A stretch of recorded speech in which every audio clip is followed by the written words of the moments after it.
It looks like our racers are starting here. We have a big heart, and I missed that other item there. Ah, just 5 bombs. Yeah, just heart container. We got 5 bomb capacity there. Looks like Nifboy is going to be heading up to check the uncle area portion of escape. Meanwhile, OPTLawyer looks like he's going to start out and go into the Houlihan room, get those juicy early on rupees. Yeah, I've seen Houlihan. It seems like a really popular play starting off. It also looks like Captain Doug might be doing the same as well here. It's just a bunch of extra rupees so you can buy stuff early on. Really provides a lot of safety for our runners. Yeah, and looks like Buane's going to be going into the southern Kakariko route, farming some bombs from these bushes. And we did all see the tier 1 tree pole was just, looks like it was 5 arrows. So, a lot of stuff going on this early on.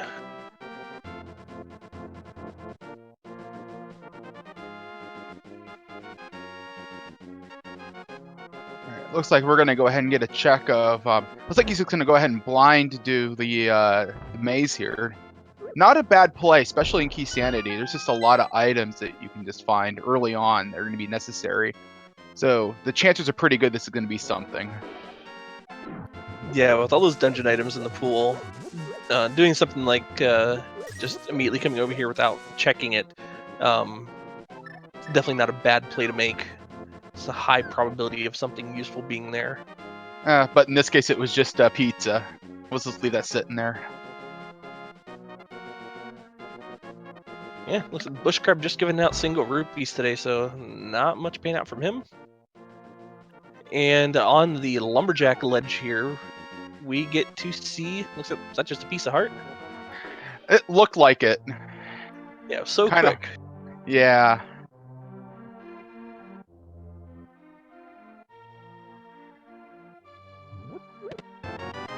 And this boy is now checking out Andy's room over here, along with the mushroom.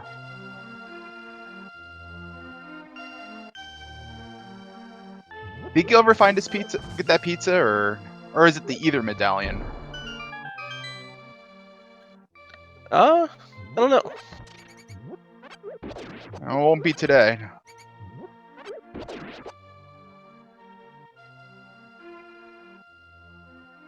Yeah, looks like Buane is going to decide to farm up some bombs here in this bombable hut here. You can get 4 bombs each time you come in here. It's a good way to save on your rupees, especially if you don't start out with that Houlihan room. It's a really good way to get bombs so that you can clear out the overworld here in Kakariko and the southern loop.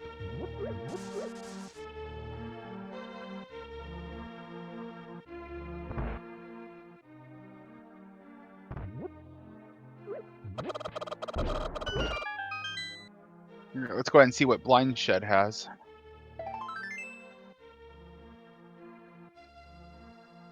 Oh, there's our first sword. And the best map, Castle. Ooh. best map in the game. And that was a hook shot as well. And bombos. Wow. This little shack here is paying off quite a bit. Ooh, meanwhile, Buane picking up the Cane of Birna.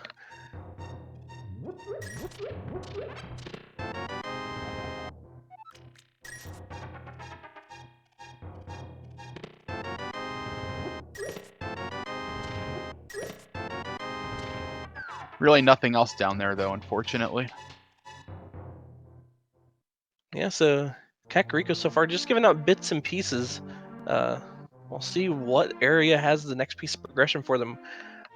Let's see if that mini Moldorm cave is a treasure trove like it's known to be. It looks like we found the Quake medallion on the bomb vendor there. Or on the bottle vendor, I should say.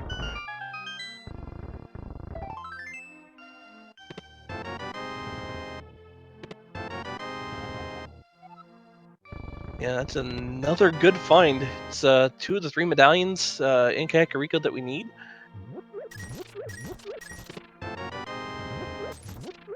Well, that we potentially need.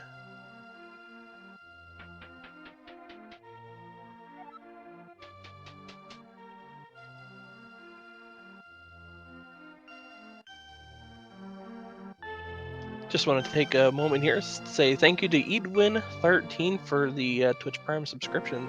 Thank you for supporting the Speed Gaming Network here.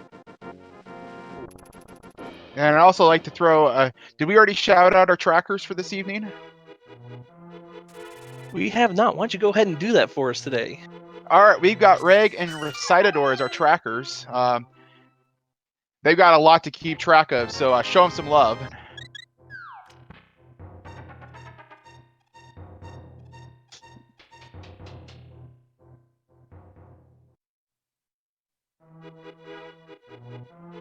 Yeah, it looks like Nifboy is going to do the exact same thing that Buane did. It's just going to go and open up the maze game here and see what's over there instead of just going down to check it from below.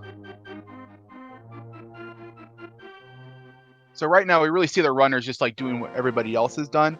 But what do you think we're going to see next out of our runners once they're done cleaning up Kakariko? I think the southern portion of Hyrule. I think that's going to be the next logical place. Now, with the sword, we could very well be seeing the escape as well. That's another thing that they can do now. They have a decent weapon to go in there. All right, so it looks like Buane is actually heading up to do that now. Meanwhile, Nifboy is going to check the swamp area, the dam here.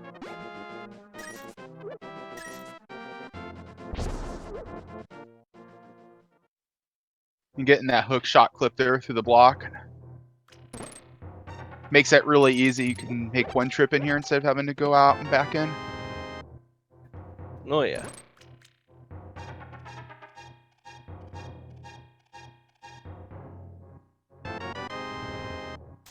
All right, and Uncle only has 20 rupees so far. And there's a Ganon's Tower big key immediately at the dam. Well, we certainly won't be trying to find that one this game now. And chat pointing out over here that the bottle was actually in Lumberjack. It was a Bean a bottle. Oh, okay. Thanks, chat. See, chat's always got her back. I love chat. Exactly.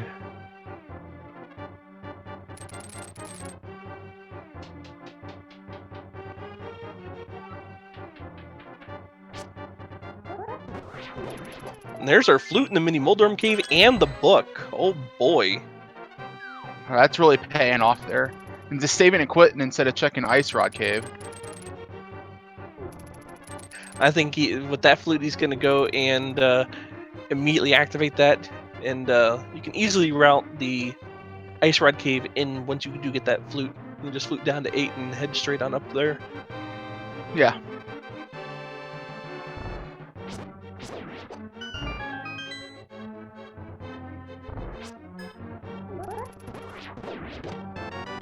Yeah, we got ourselves Vanilla Boomerang. See, and that's something that's even rare in Keysanity, having something in its vanilla location because of how many more items are shuffled into that pool. So, pretty cool to see that there. And OPTLawyer is about to get his flute and his book. We'll see if he decides to go immediately and activate the flute, or if he decides to go right onto Ice Rod Cave first.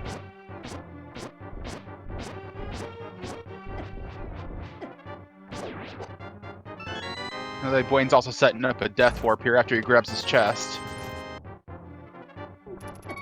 Alright, so yeah, OPT is going to go ahead and activate that flute before heading onto Ice Rod Cave. Not a bad idea.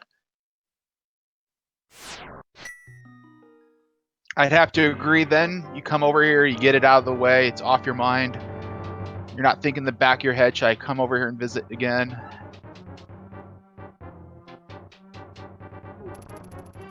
Yeah, and lately Ice Rod Cave has been known to have some decent items in it, so see if that stays true here. Nifboy will give us our first check of that.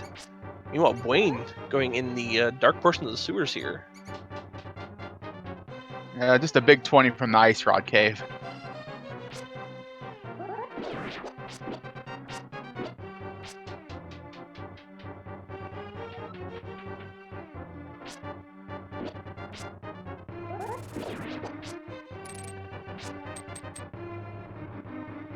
And nifboy also going to give us our first check to see what Sahashwala's hut has. Or, wait, they might just be going to buy bombs. Yeah, and probably also check the item on the island there.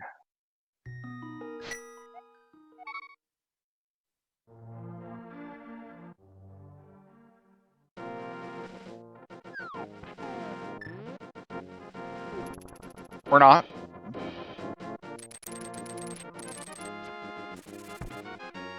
Alright, nifboy's going to go check escape here. Let's see. Buane is sitting down to the dam. Is going to be picking up their flute and their book here very shortly. Meanwhile, Captain Duck looks like they may be going to activate their flute now.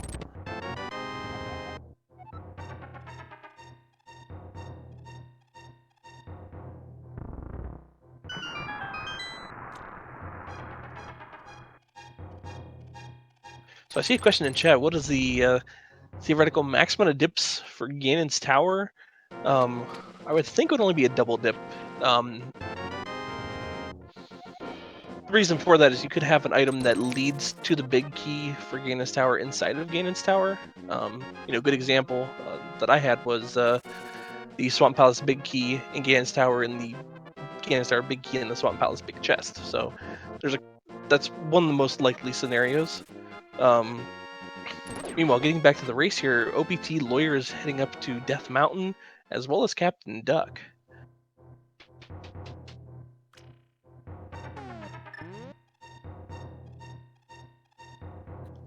And OPTLawyer is going to be saving the old man in the cave here first. Meanwhile, Captain Duck is going to give us our first check on Spectacle Rock. Meanwhile, Buane just finds a big 20 in Agina's cave here.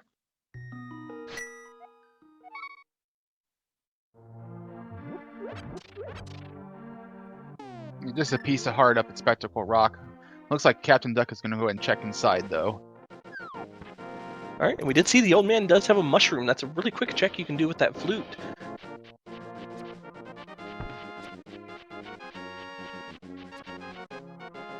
We did see a key inside Spectacle Rock. It looks like Captain Duck is going to go for it here.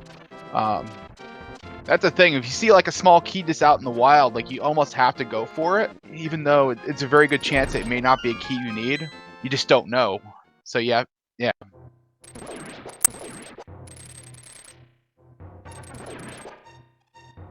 this case, that was a castle tower key that unlocks another chest in Aghanim's tower once we can find the lamp. Or if he just decides to do it dark, that's also another option. Yeah. Alright, so for Spleam here in chat, they ask, does each round run the same seed or is it per match? When there's 4 featured racers racing at the same time, the 4 racers will run the same seed. However, each individual race is done on its own seed. So I know we have another 7 o'clock match. They're going to be racing on a completely different seed than this. But when there is like I said, 4 featured runners here, they all will run on the same seed. Makes it a lot much easier for the commentators and the trackers to kind of keep up. So yeah. Looks like we're getting a Sahashwala's hut check.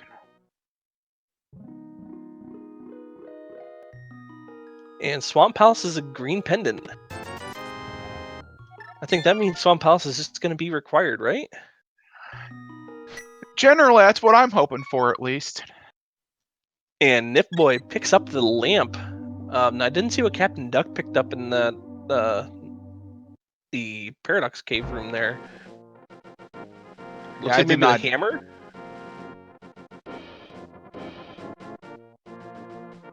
It feels like that would be the logical thing. We do find the lightsaber. Yeah, there's our Master Sword. Oh, and they do have a mail upgrade as well. Yeah, just when you have 4 people racing, it can be kind of hard for us to kind of keep an eye on everybody at the same time. Yeah, that's what I say. I love chat. They back us up so much. Yeah, thanks, chat.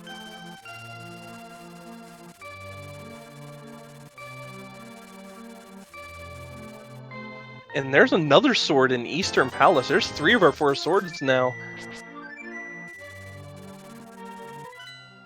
I'd say so So- far this seat's been pretty kind to our runners. Oh yeah, it's been very generous.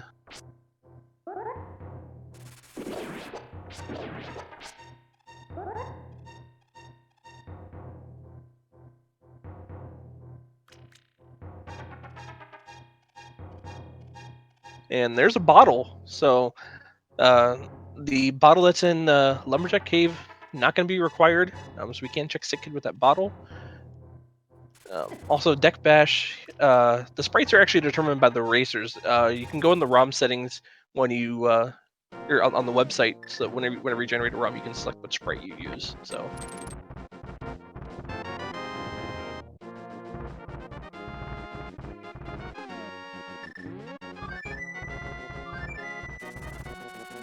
That was in Paradox Cave. Somebody was asking where the hammer was at. Alright, and Nifboy just picked up the small key for Skull Woods. Not necessarily required, but good to have nonetheless. Saves you 1 chest you have to go look at.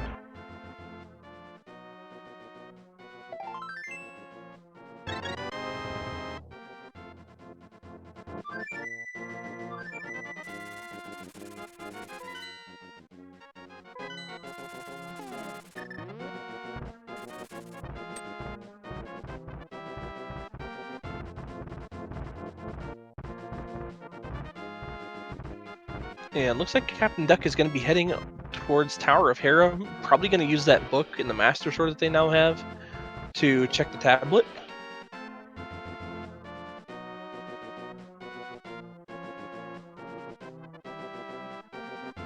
Certainly be a solid play, plus routing maybe the initial dip into Hera. We're not going to be able to get very far since we don't have any keys for it, but there's still a couple items we can check there as well. And there's the Moon Pearl. What a place for that!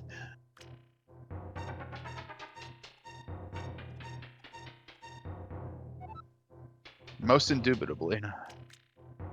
Yeah, that's one of the strangest places for the Moon Pearl that I've seen. I like it.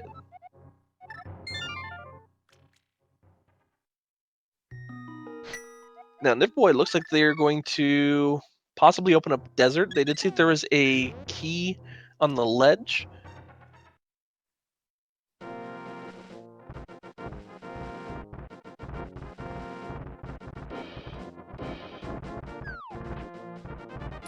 And there's a Thieves Town big key.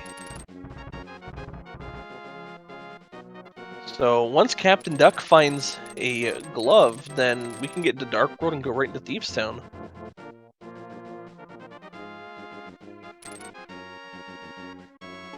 Yeah, and if you can also find a small key as well for Thieves Town, then you can actually open up that chest.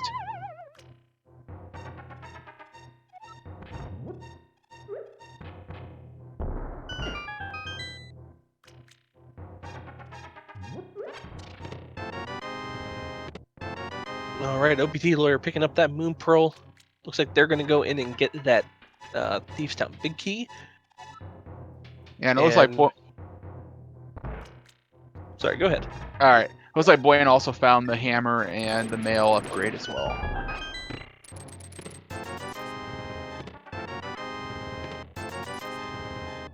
Now, I'm curious to see what could be here in Desert Palace. Now, we don't have the boots, so we can't really check the torch. I'd be interested to see what's here.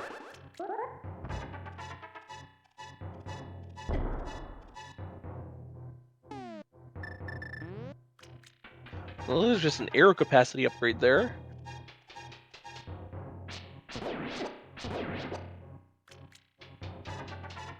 Alright, good. So there's nothing important there on the torch, just like there's just a bundle of blueberries there.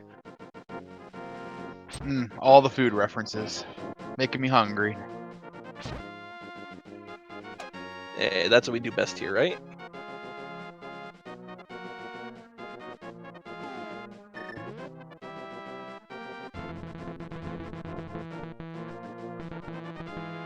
And there's a pod, small key there.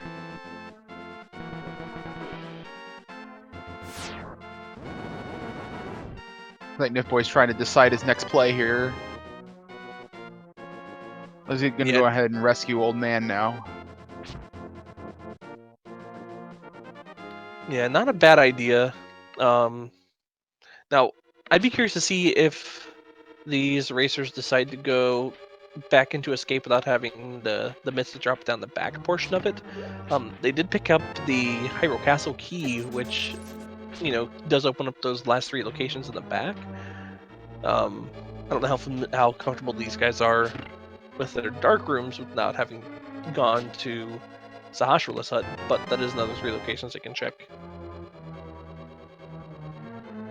Yeah, and like what I learned yesterday was that I mean those dark rooms aren't nearly as bad as the rest of Aghanim's tower, so they might be willing to go in there. But it looks like OPTLawyer is at least going to find his lamp here. Yeah, probably very happy to find that lamp early on, not having to worry about any dark rooms.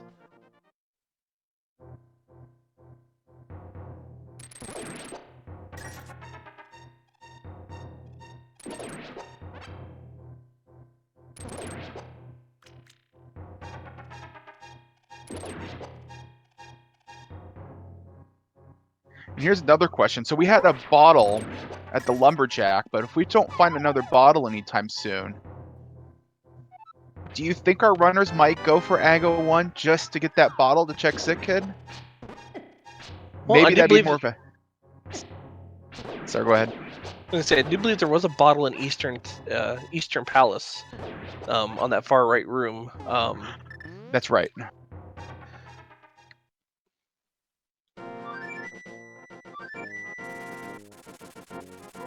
But yeah, unless we don't find any sort of glove, that we actually may have to go to Aghanim. Now, we still need to find a couple keys for it, but that is definitely something that could possibly be in the mix here. And I think OPTLawyer is the first one here with that tempered sword.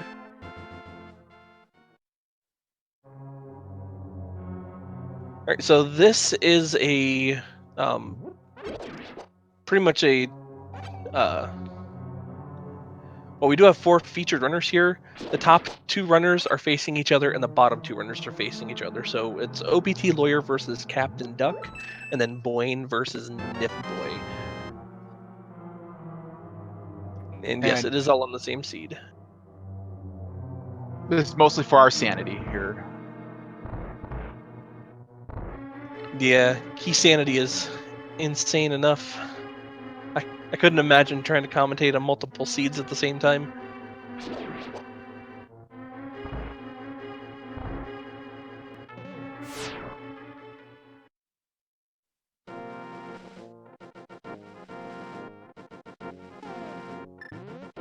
And OPTLawyer picking up that key to Skullwoods.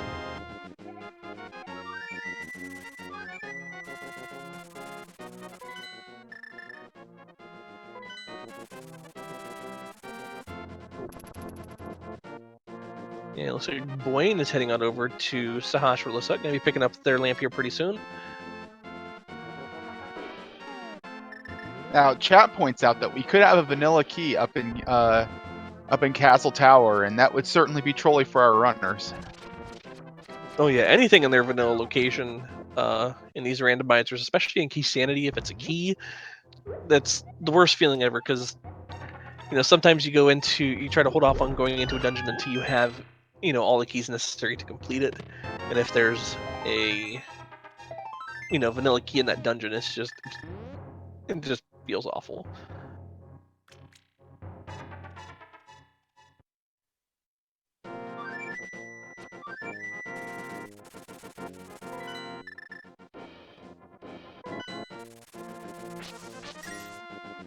All right, now Buane is heading back up towards Hyrule Castle. We may be seeing either that back portion of Escape or that first couple locations in Aghanim's tower. Alright, looks like he's gonna go straight back.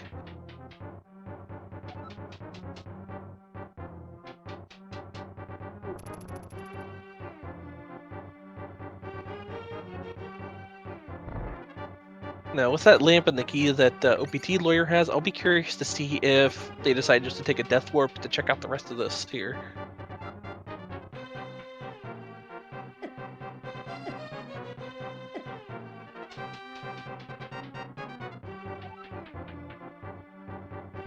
Meanwhile, we do have Nifboy about ready to go grab their Moon Pearl and likely their Thief's Town Big Key if they dip into Tower of Hera here.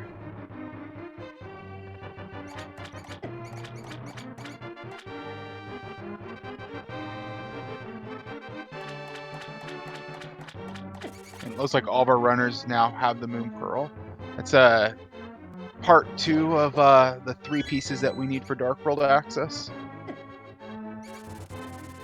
Yeah, I'm really curious to see where this last piece of the puzzle is. Could very well be here in the back portion of Escape.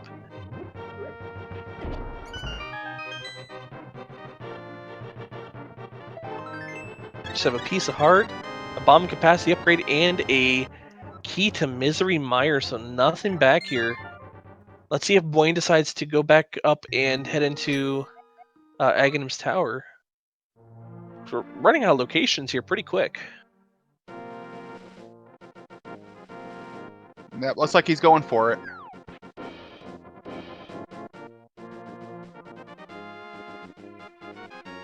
No, we have not had any fake flipper going on yet. So we haven't seen what the hobo has, or is this our first mushroom check? No, I think we've seen the mushroom before. I believe it was a piece of heart. Okay, I must have missed that.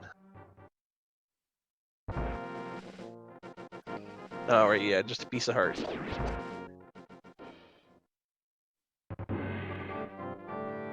And Buane here will at least be able to get to the first 2 chests here with that small key.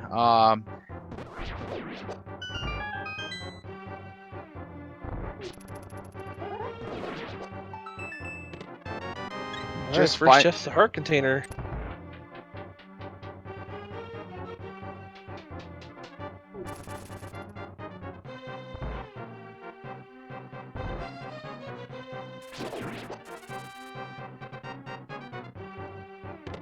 And there's our Dark World access. Yeah, that is certainly a troll.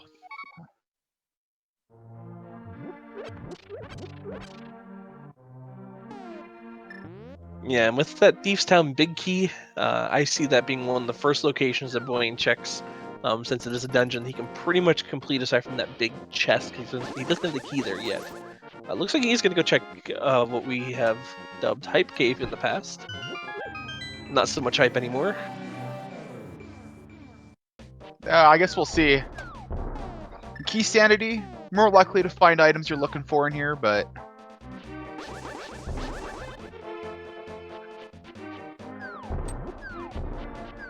yeah, in fact, Aga is in fact dead.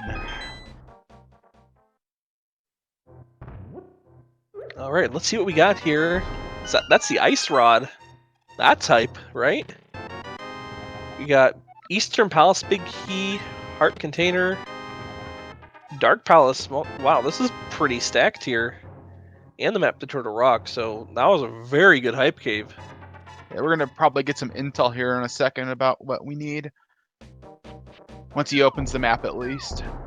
Looks like he's also gonna go ahead and check that bomb vendor as well to see where crystals 5 and 6 are. Misery Mire and Skull Woods.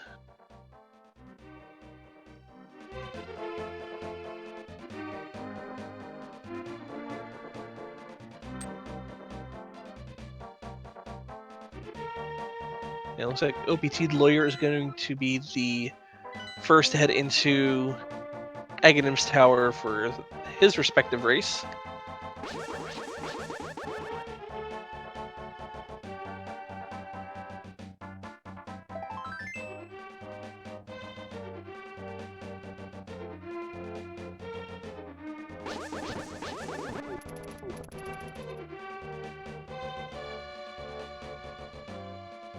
And we do have Nifboy heading back into the back portion of Escape here.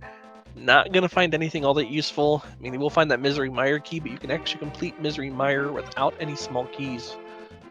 So not that great. Oh, he's gonna just stop right there. I don't think he picked up the Hyrule Castle key yet.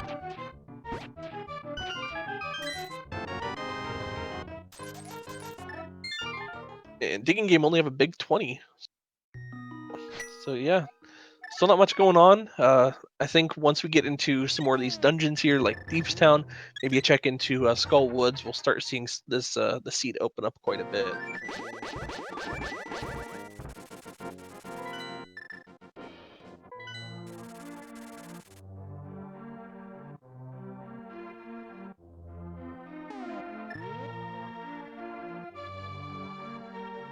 Yeah, and Buane's gonna have to take the long way around.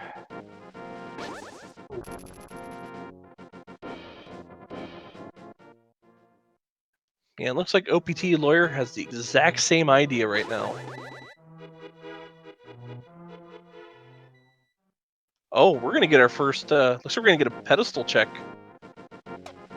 Everybody, get your pedestal hype ready.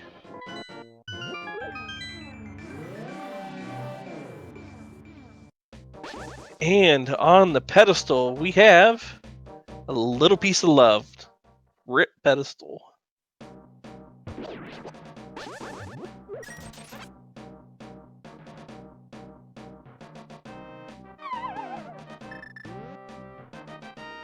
Meanwhile, we do see our first check into Skull Woods from Buane here.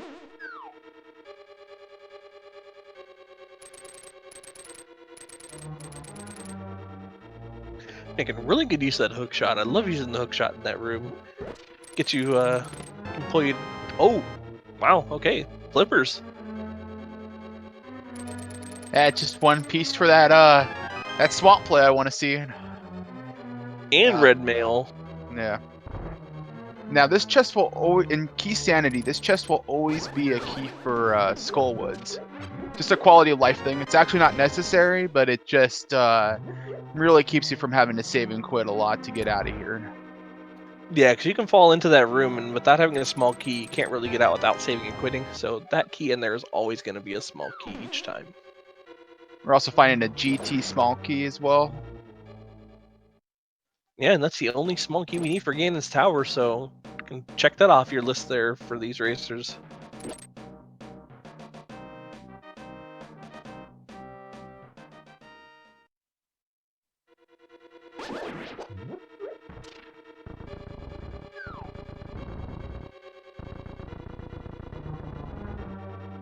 Meanwhile, Buane in the Skibdo room making it look a lot easier than it actually is. I wish I could do that room that good. It's pretty easy to be grabbed by that wall master. Looks like he's also going to go into this room here that we rarely see. Yeah, it's Give gonna get himself that some full magic. upgrade, or full magic decanter. And then getting pulled by that wall master to get out of there quick. Very efficient play there. Yeah, over on Nifboy side here, we do have our first pyramid check.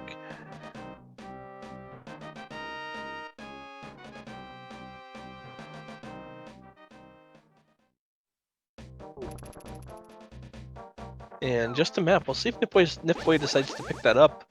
So we can see what other locations we have here for crystals. So that's Eastern Palace.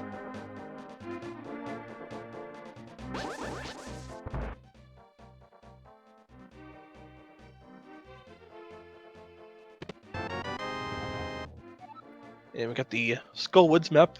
Buane may go ahead and check to see what Skull Woods is right now.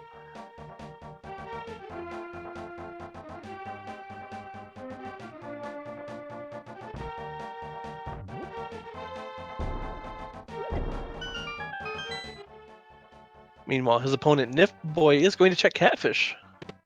Ooh, and there's those boots. He's going to look dashing in those.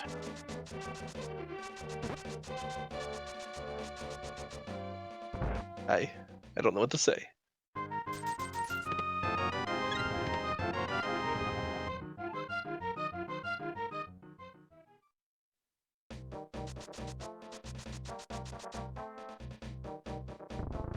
All right, now is going to go ahead and make that Thieves Town play there.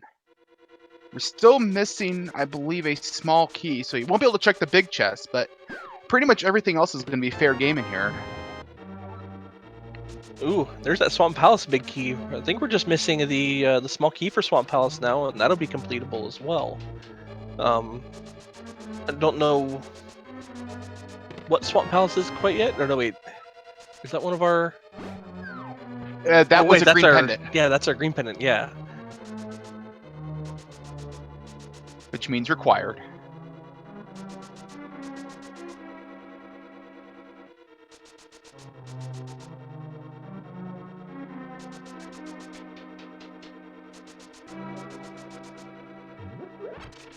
And we did see that Skull Woods was a crystal.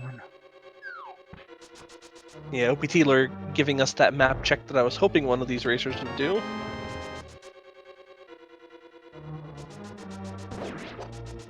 Meanwhile, not much going on in Thieves Town.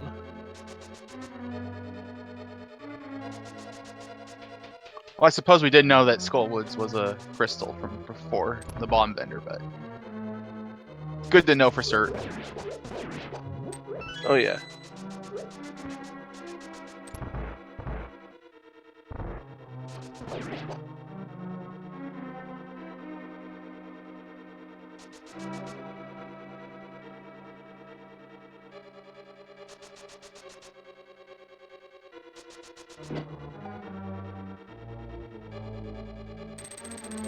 I see Time Shifter asking, how many people are in this tournament? There are actually 208 entrants in this tournament.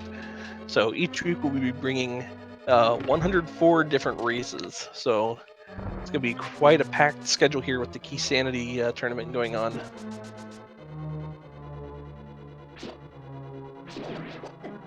Indeed, like if you want to watch more Keysanity, we're gonna have it for the next 5 weeks, just match after match, while we pour through the Swiss stage here. Then after the Swiss, 8 players will be chosen from the top, and they will go into a bracket stage.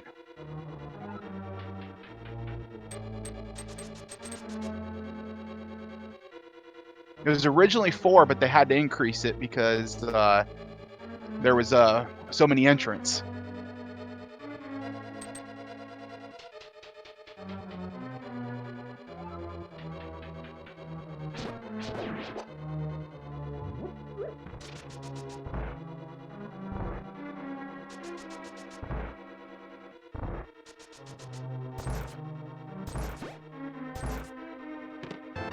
Ooh, there's our last medallion, Ether, back in the chest that the maiden was locked in with.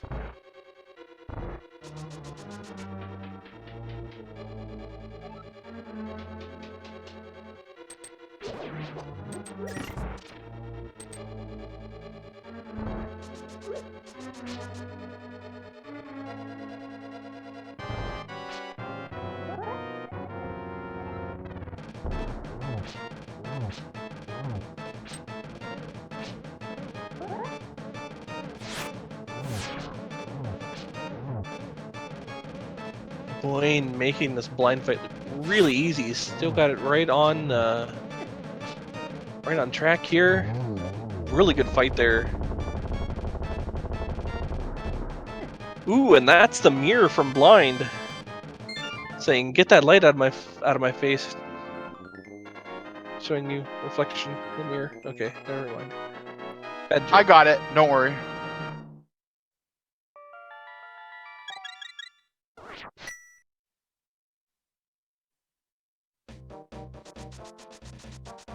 So the Mire opens up quite a few locations for our runners and really makes doing a check here of the blacksmith a lot easier as well.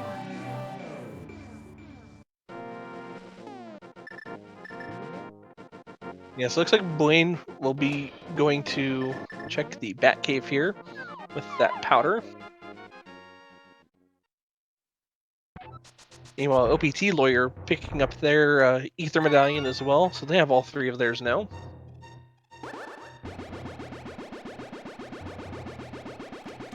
And Captain Duck giving us another pedestal check here. He's going to be a little bit disappointed, maybe a bit relieved as well.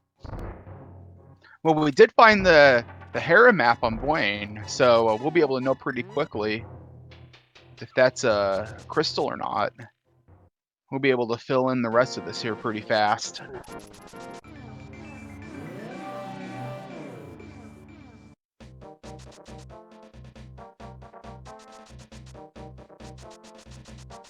Alright, we do have OPTLawyer in the blind fight as well. Doing pretty good there. Nice fight. And gets that mirror as well. And crystal number 1 down for OPTLawyer.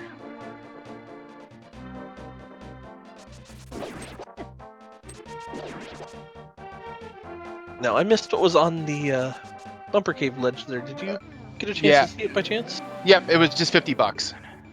Okay, good.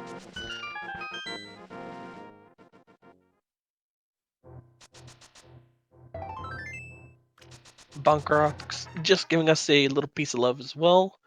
OPTLawyer going to pick up their boots here. And OTPLawyer doing something bad to that chicken as well. I feel for it.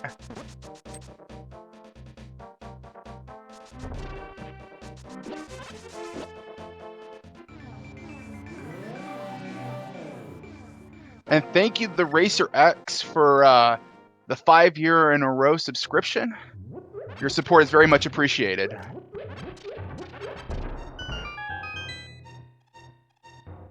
Ooh, Sick Kid having the cape. Just saw that. Looks like Captain Duck already had that. I missed it on their side. Certainly a nice safety item at this point. We know it's not going to be required, but there still can help with a few things. And doing Spike Cave. But we also had the blue cane as well for that. And there's our Tower of Heroes small key in the King's Tomb. Now, if I'm not mistaken, I think Buane is likely going to be going to the Catfish area. He does have the flippers, so we can get over there. Route that in as well, probably the pyramid.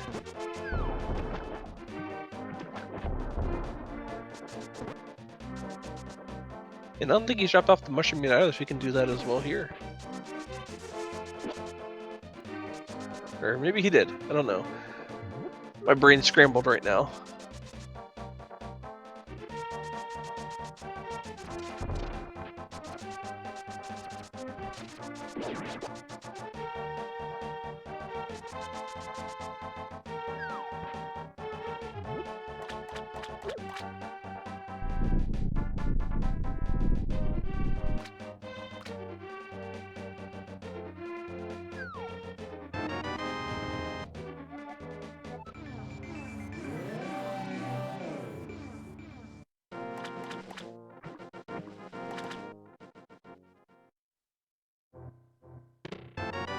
And there's another bottle and a big 20 in the Waterfall of Wishing Cave here. And let's see what could be on this ledge up here. It's going to be a heart piece. It always is. Or a key. Oh, just 50 rupees. And that was a Misery Mire small key that we don't need. Yep, K45 not paying off this time.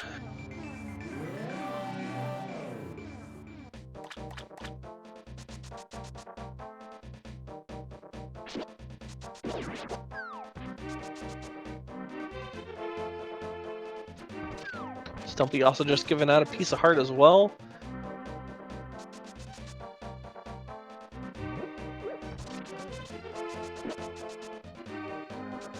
Another good fight on blind for nifboy.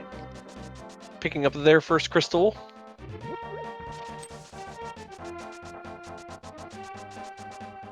And Captain Duck opting to get the 50 rupees on the ledge here. I think he's trying to get Zora money at this point. Doesn't quite have enough yet.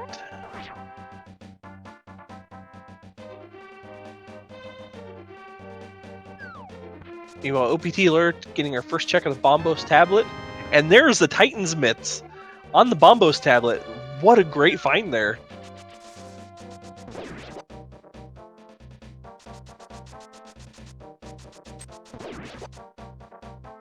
That certainly opens up a lot for our runners as well. Along with the flippers, they could go into ice with the Bombos tablet. There's a lot that could be done here. Yeah, those Titans mitts really open up a lot here for these runners to go and check. Like I said, they can go into ice, they can check Dark Death Mountain now. They can go and open up Turtle Rock, although they can't go into it. But yeah, there's a lot that they can do right now.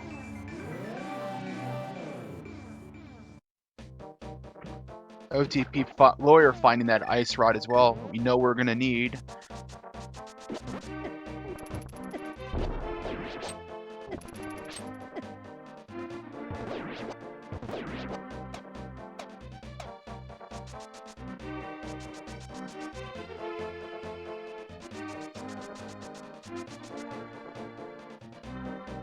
Alright, I'm curious to see where Buane is heading now. Maybe to go check that Bombos tablet as well.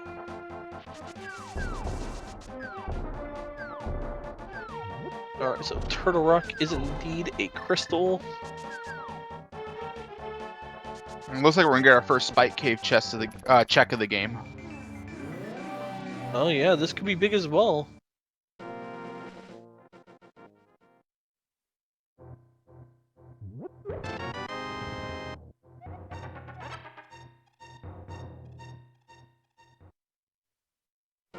Oh, just a big 20. It was big. And 20.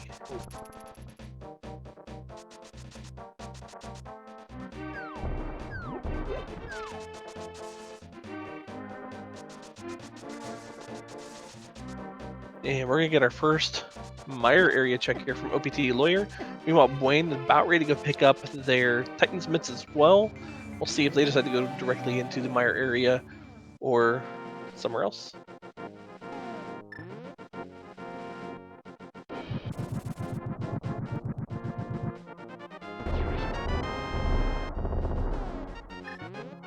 And just a piece of heart. And a green rupee in the Mire shed.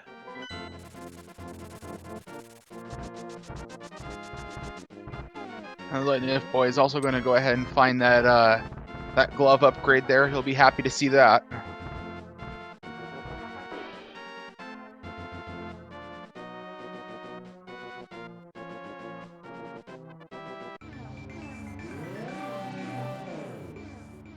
And OPT sees a shield and is gonna go grab it.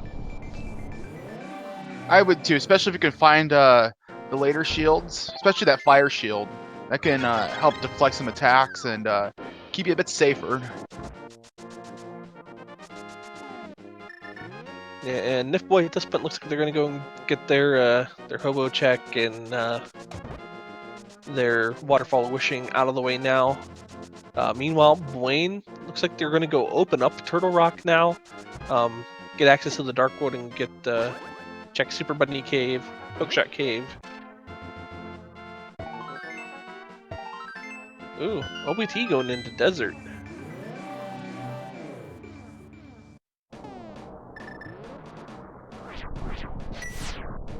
So he just sees that there are the bombs on the torch.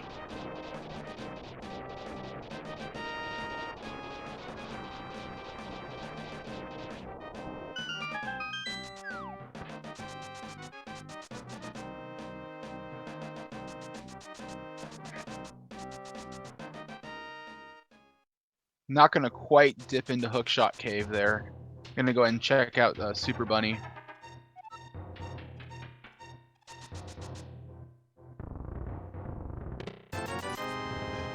Alright, right side of desert just holding 3 bombs as well. And the vanilla big key chest has just a big 20. So, desert, meh. Pretty sums up everything. It looks like he's also going to route Aguna into that. Yeah, not a bad choice.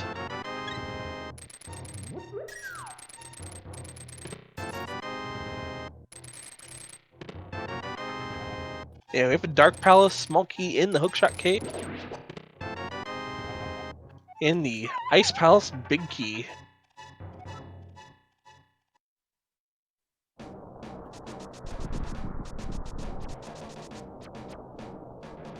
That's one of those keys that's not necessarily required unless there's going to be something in the Ice Palace big chest if you know how to bomb jump.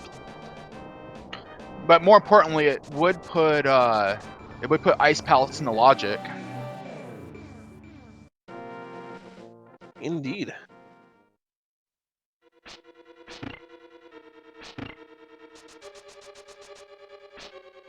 And Buane's going to give us our first look at the Tower of Hera basement.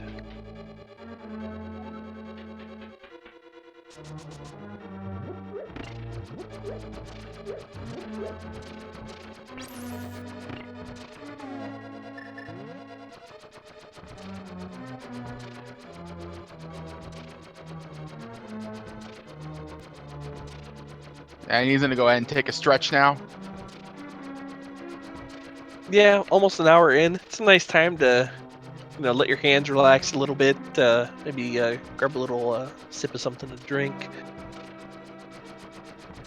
So Nifboy also going to opt to pick up the shield as well. So for those just joining us, we actually have everybody's on the same seed. However, the top two racers, OPTLawyer and Captain Duck, are racing each other, and Buane and Nifboy are racing each other.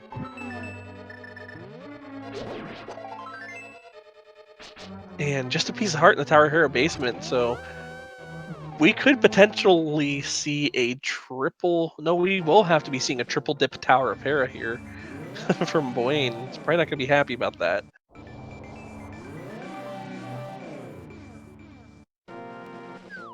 Yeah, and for such a relatively small dungeon, that's a lot of dipping.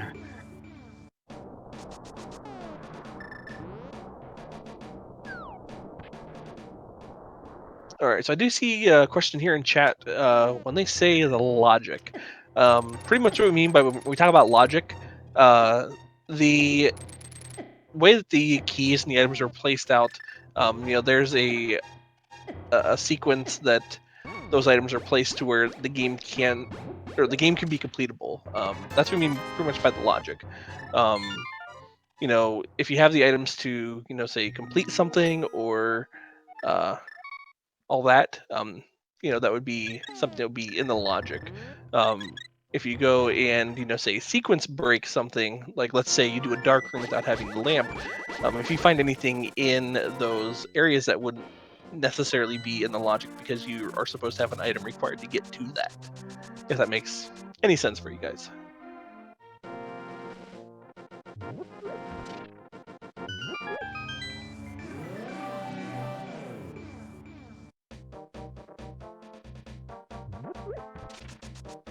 So basically, the logic is what makes the game completable.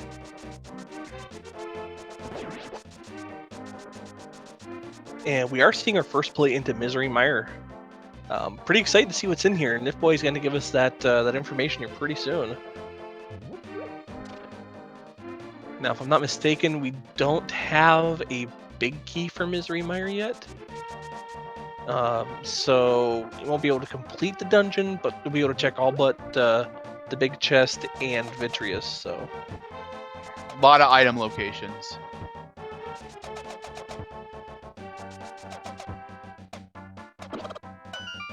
yeah, Misery Mire and Keysanity is a pretty nice dungeon. I mean, typically there's only, I want to say, a couple items, 2 items in here in Yep. your normal randomizer. In Keysanity, there's so many other chests because there's so many useless keys that this dungeon can be pretty stacked.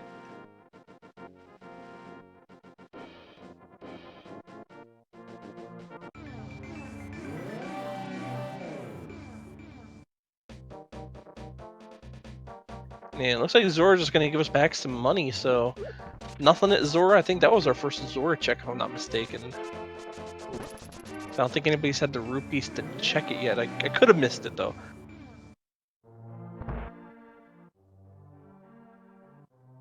Now, I believe that was our first Zora check. I think you're right.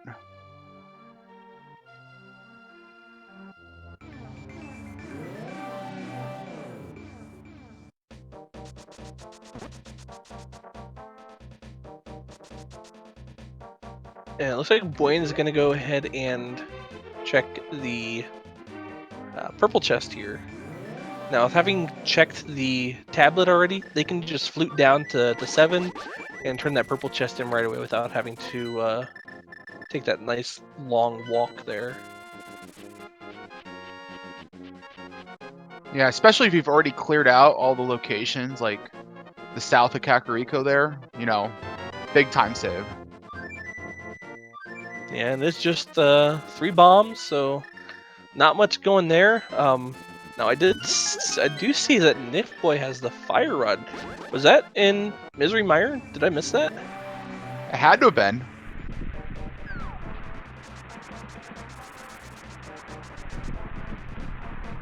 Chat saying it was in the big key chest. Oh, okay. So that vanilla big key chest. Okay, gotcha. Yeah, that fire rod now opens up, you know, Skull Woods. Makes Ice Palace a bit easier as well. We have both our rods for Turtle Rock. We're just missing the Cane of Samaria now. So this seed's shaping up pretty quick here. Yeah, don't worry, chat. There's still plenty that control our runners. We still haven't found the bow.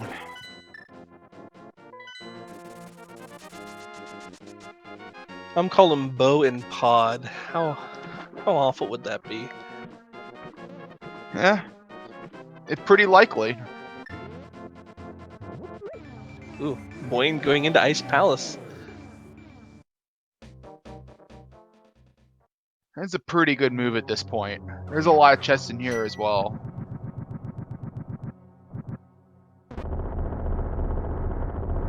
Yeah, and they do have the a small key and that big key, so they can check everywhere in here.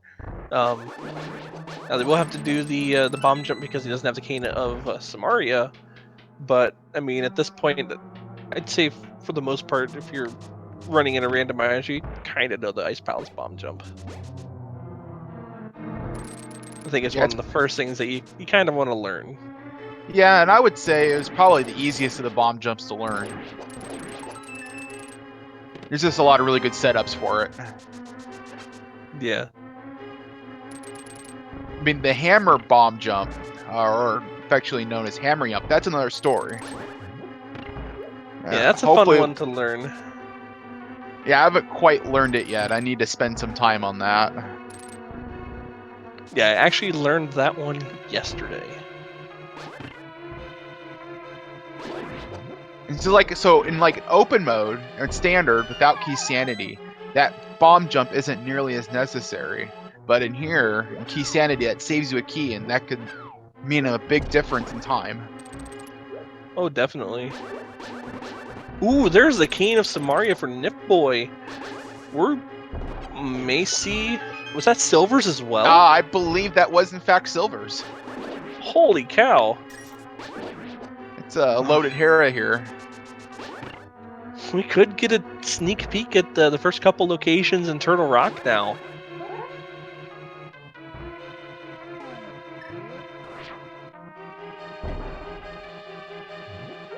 Oh man, unfortunately it looks like OPTLawyer was trying to get some money for Zora here. He's gonna have to take the long way around getting the 50 rupees on the ledge. And he's gonna be really disappointed to find out he's just gonna get rupees right back. Oof, Nifboy. Trolldorm living up to his name.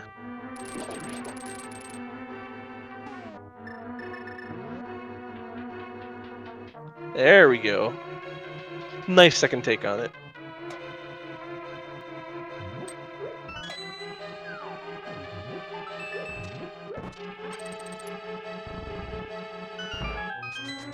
And I think Captain Duck is going to be going into Palace of Darkness. Now, has Buane found anything in Ice Palace yet? I unfortunately haven't been able to keep up with it. There's just so much going on. I don't think so, based on what I see on the tracker right now. Now, that was the Misery Mire big key, so that if I'm Buane, that's probably the next place I'm gonna go. You can complete that dungeon now. You will be able to find the fire rod there as well. So that's gonna be pretty huge. Ooh, and there's the bow. I take back my statement.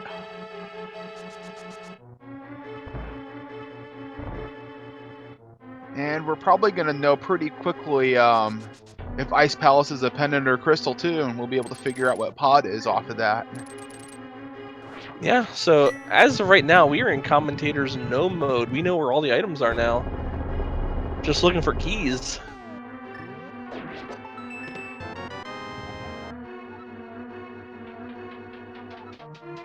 Of course, finding a vanilla map, or almost vanilla map. More like a spicy variety.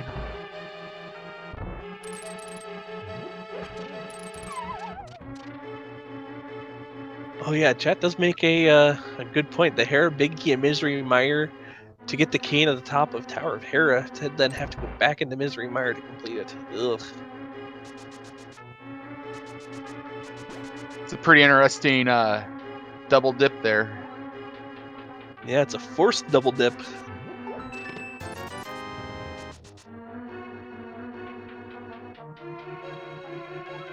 Hey, but that's Keysanity for you. Oh yeah, definitely.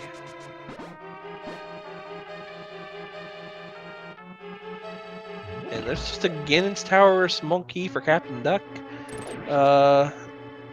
Looks like they are going to be... They only have one small key left. Looks like they had to use one to open up that first door. There's a small key to Thieves' Town, so that opens up the Thieves' Town big chest.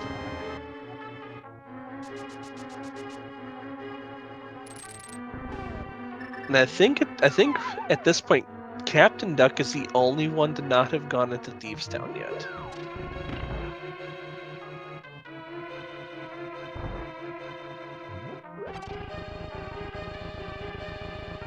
And just so much action going on now. Nifboy going into Turtle Rock. Well, he has to do it. He has all the items. Might as well. Yeah, He only has 2 keys, so that'll be interesting. Yeah, he's not gonna be able to get to Trinex. I mean, you can get to Trinex with 3 keys if you skip the vanilla big key chest location. But without that, he's gonna be going as far as Laser Bridge at this point, unless there's a key here in Turtle Rock that he can pick up.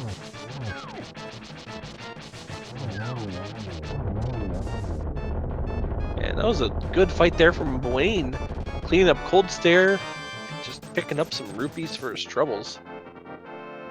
But that is a pendant, so... Looks like pod is in fact our last crystal there.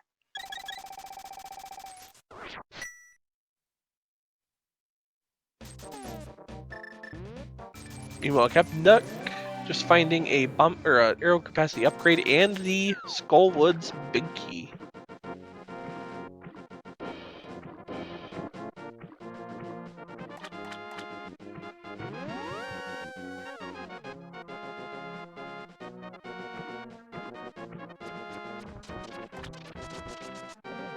It looks like Buane is finally going to go ahead and check Zora there. Yep, I'm gonna turn his several hundred rupees into just a couple of them.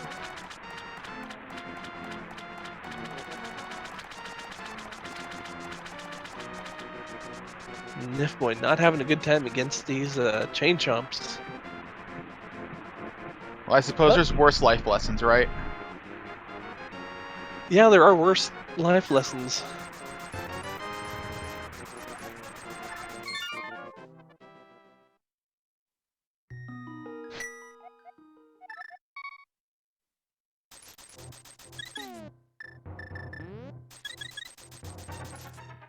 And it looks like Buane is making the play on... Or no, he's not. He's not going to go to Tower Hero. It looks like he's going to dip into pod. He has 3 keys, but with the hammer yump, and you'll be able to save a key by having the hammer and the bow. Yeah, he's gonna need one more key to be able to full clear it. He will be able to check just about every location aside from, of course, Helmelsork, we don't have the big key yet. But you can check just about everything else aside from either the vanilla big key location or the spike room that's below the dark room next to the breakaway bridge. Now, you could skip the key to the harmless hellway, right? You could skip that key door and then finish pod. You can, but you would miss out on that chest, unfortunately. Remind me, you know what was in that? I don't think we had the keys to see what was in there Okay. from Captain Duck. So it would be a gamble if you skipped that chest, but...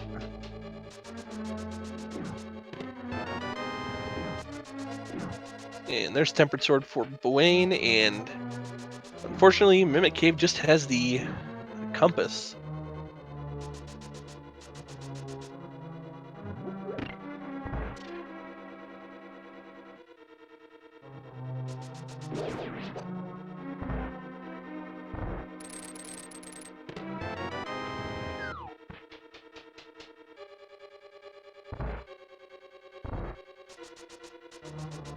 And it looks like Captain Duck is gonna hop into Eastern. Looks like we're only gonna be able to see what's in the big chest, because I believe Captain Duck has already been in here. And does not have the bow yet, because it's not been into Ice Palace.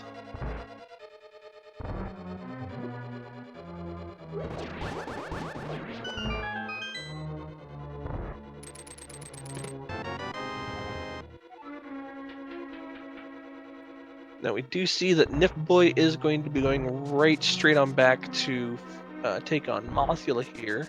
It's gonna be a little bit careful, it's a little bit low on magic. Thankfully he has the torch, or the lantern, to light a couple of the torches along the way. But Tempered Sword, Mothula, not the worst fight.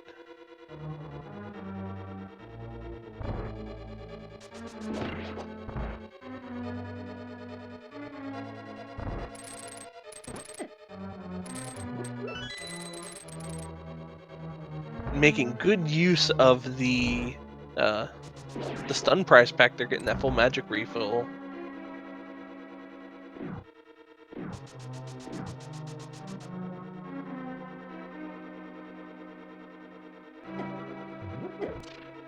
Now, I'm pretty sure OPTLawyer had to come back in here because he didn't do the bomb jump, and wasn't able to go to Cold Stare because he didn't have the Cane of Samaria, if I'm not mistaken. That's what's going on.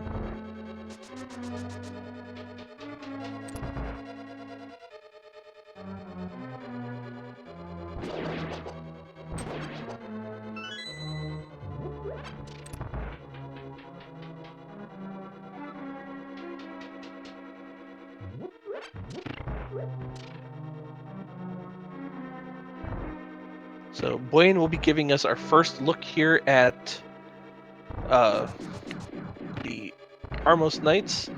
Meanwhile, it looks like Nifboy picked up the Butter Sword and unfortunately gets grabbed by the Wallmaster there.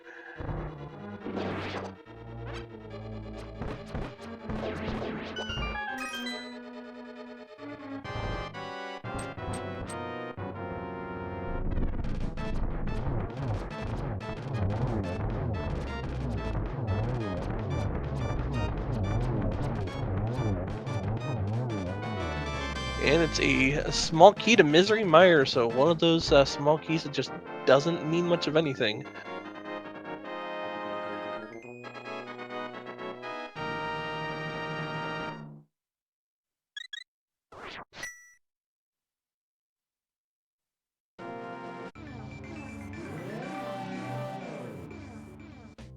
OPTLawyer had a good first couple of hits, knocking Cold Stare into that corner. Just a couple more swings will get rid of these puff balls, and there we go. Good job by OPT. Meanwhile, Nifboy, very good Mothula fight as well. Just gets a bomb capacity upgrade for their troubles. And Captain Duck finally making their way into Thieves Town. Be the first one to give us that information about what's in the big chest here as well.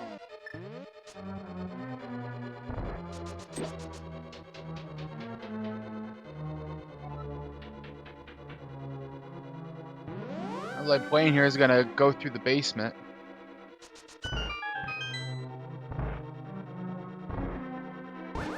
We'll go ahead and see what those two chests over there have.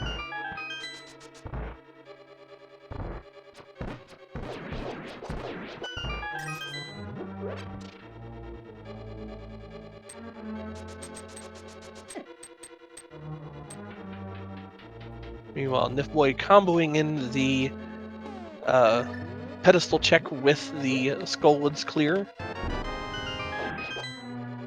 Probably a bit relieved that it's not a pedestal seed and not an Aghanim required seed. So they're going to go into Ice Palace. Going to find their bow in here as well. And looks like OPTLawyer is also heading into pod with that bow in hand.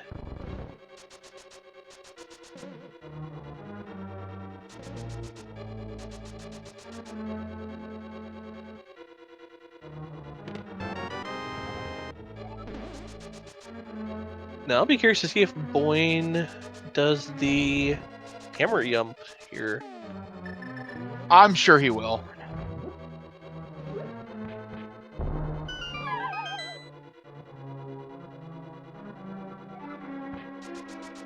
And Captain Duck just finding the map to pod in the big chest of Thieves Town.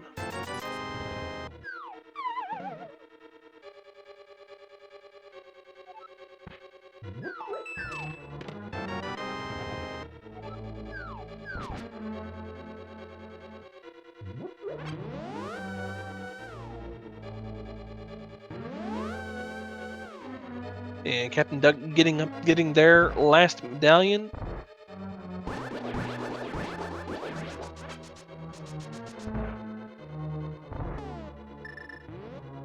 Now, I'll be curious once Buane is done in here. Curious to see if they decide to go into Misery Mire, having all their medallions, the hookshot, boots. The only thing they're missing is a Cane of Samaria, which for us we know is in Tower of Hera, which they have to go into Misery Mire to get access to. So I'll be interested to see what Buane's next play is.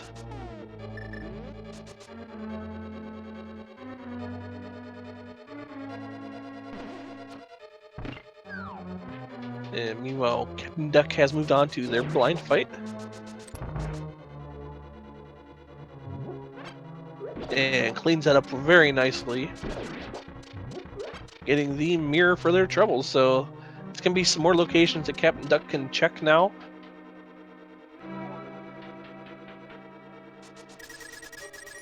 And at the same time, OTPLawyer is making his way over to the Armos Knights. Getting trolled a little bit by that Igor.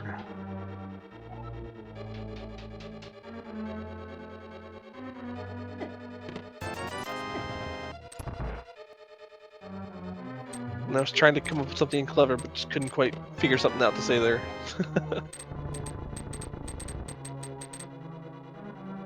Guess it could be the Igor could be an eyesore for OPT. Yeah. I'll accept it. Yeah, there we go. I'm sorry, I'm really bad. Oh, don't worry. I was trying to think of something too, but I couldn't. So you did better than me. Oh, Buane barely missed that that hammer yump. Looks like he's gonna give it another shot here.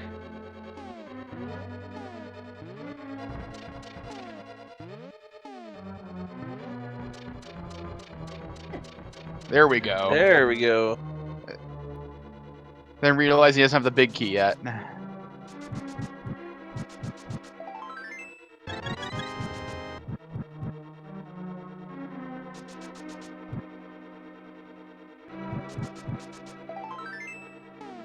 And nothing in the dark maze.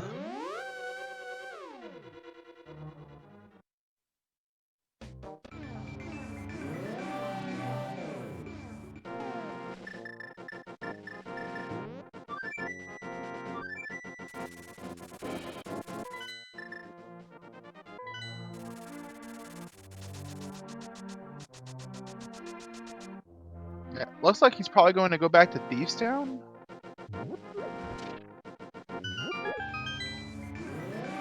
Go ahead and open up that chest that he had to skip earlier. Or not. I'm not sure. Yeah, where is he going?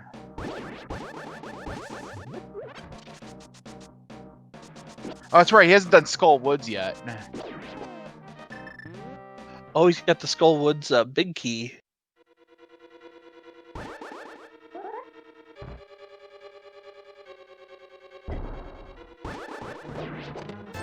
It's just a big 20, so nothing going there. At this point, it's just a matter of time before Buane goes into Misery Mire, so just gotta wait to see how long it takes for him to get there. I think nifboy is definitely making up some ground on him.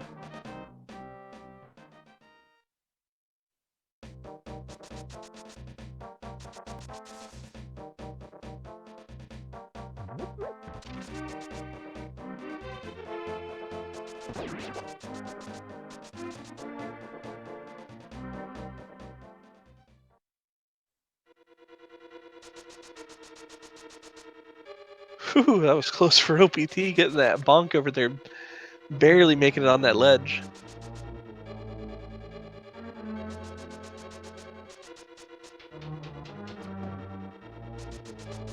It's like Nifboy is going to dance with Cold Stare here. But with that butter sword, he should be able to make quick work of him.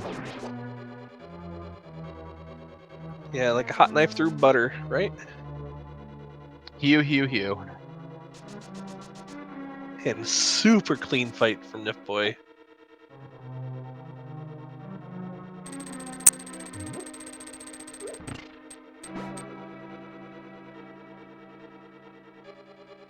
So Captain Duck picking up a Misery Mire small key, and Buane is going to get ready to check the big chest in Thieves Town. He's gonna be a little bit disappointed with what he finds here.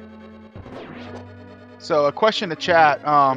So for people who are just joining, this is Keysanity. All of the keys, small keys, your maps and compasses are all mixed throughout the world. Right now, we're just missing a few more items from our runners. We all know where they're at least item-wise. But the question is where they're going to find them, or when they're going to find them. Are there any keys that we don't know of yet? I think we still need a pod small key that we don't know. Yeah, we need a pod small key. Do we have the small key for Swamp Palace yet? I don't remember seeing it. No, we don't. Yeah, and then I think we need just a couple more Turtle Rock keys. One for sure, possibly two, depending on if there's anything in the vanilla big key chest. Oh, and chat pointing out, we do need the desert big key as well. We don't know where that's at.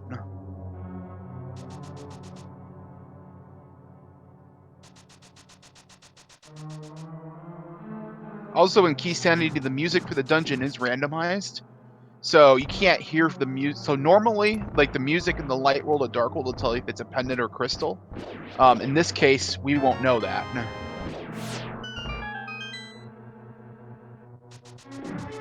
Now, in the Misery Mire big chest, there was another pod small key, so that is four. If you have the bow and the hammer, as well as are able to do that hammer jump, that is all the keys you would need to complete that dungeon. So that is the fourth for nifboy, and Buane is likely going to be picking that up as well. He does have the big key and 3 small keys for Misery Mire. So we'll be able to get our fire rod here, and then I believe this is where the Tower of Fair big key was.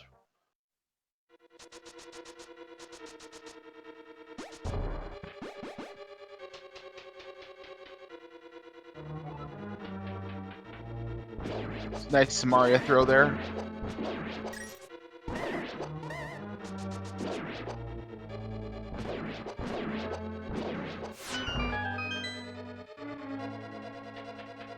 Yep, and for anybody new coming in here, once again, This is a race. There's 2 separate races going on right now. It's OPTLawyer versus Captain Duck, so top versus top, and then Buane versus nifboy.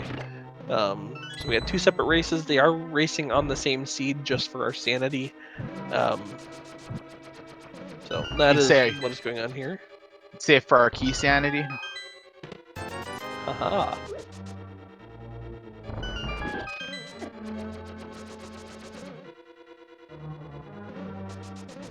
Now, nifboy is about ready to make himself get close to Vitreous here.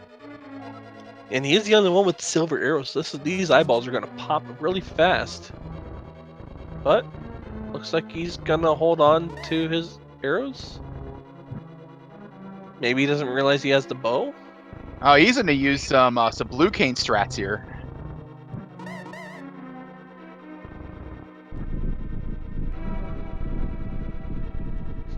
So yeah, he may not realize he has silvers. And just a map of Desert Palace.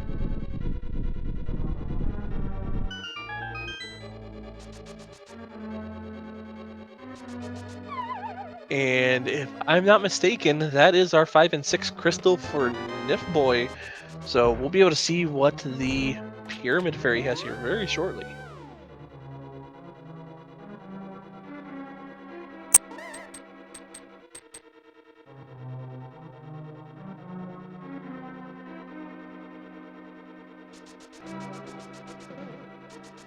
It also looks like nifboy has a 4th pod key. I think I missed where that was at. The 4th pod key was in the Mire big chest. Okay. So now we just need a big keeper pod, and then he can go ahead and clear that out.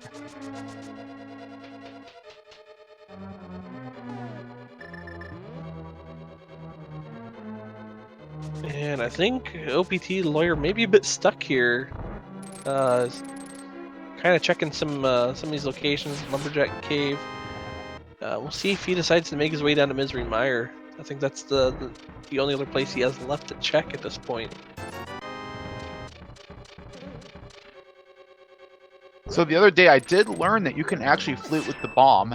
There's really not a practical application for it in just item randomizer, but still pretty cool. Oh, Captain Duck missed the block push there. He's gonna have to reset them by traveling down the stairs and back up again.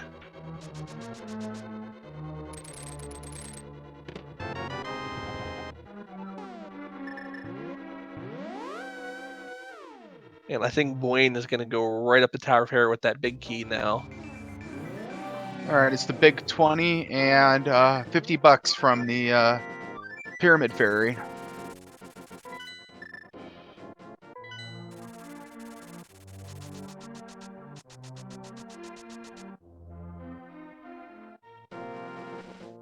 There we go, and Captain Duck gets the torches there this time.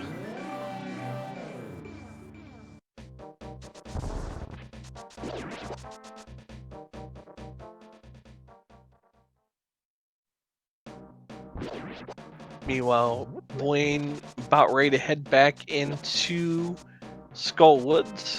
He's going to be able to pick up their Butter Sword as well as get the kill on Mothula.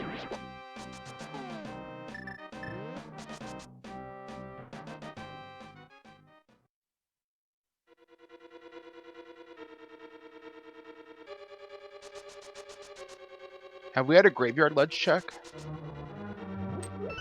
I believe Buane checked Okay. that when he routed that in with the catfish. I don't think there's anything special in here. I think it was All right. like maybe a compass.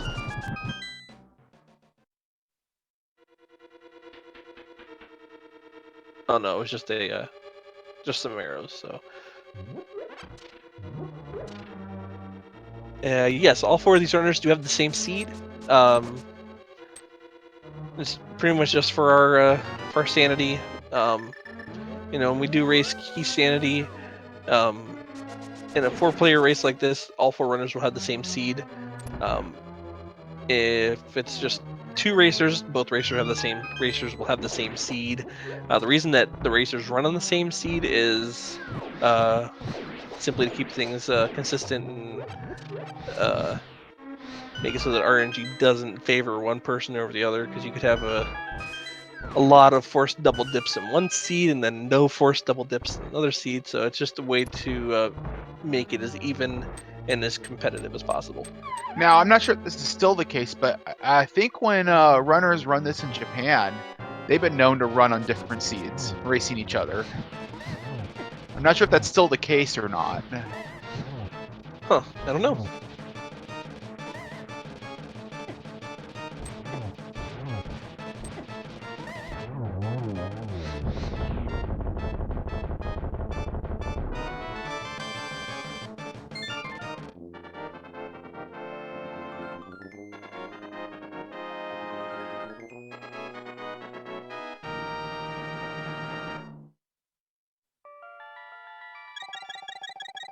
And Buane picks up his butter sword. And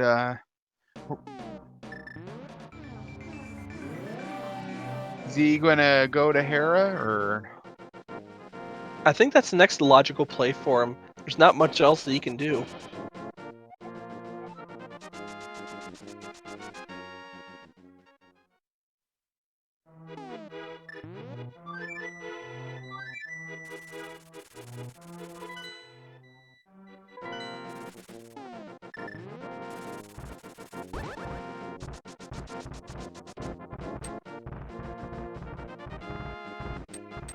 All right, so we just got the question: who is ahead right now?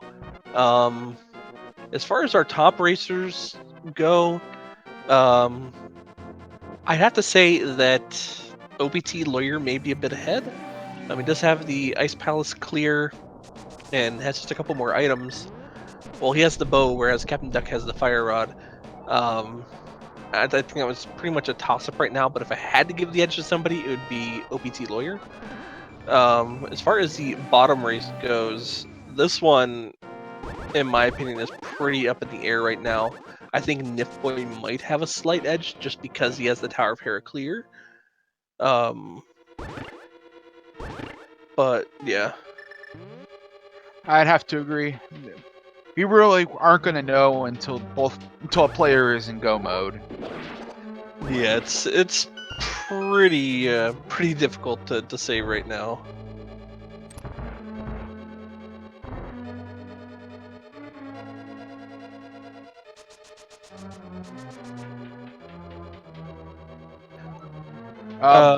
Yes, so Buane does have the Misery Mire Big Key. However, he needs the Cane of Samaria to be able to finish Misery Mire. So that's why he didn't go to Vitreous yet. So you're saying the one he just found right now? Exactly. And you're also picking up his silvers as well out of the big chest. Oh yeah, that's your Vitreous kill package right there. Those silver arrows will pop those eyeballs in one hit. Interesting enough, though, like Vitreous itself takes 2 hits, so Yeah, Vitreous has quite a bit of health.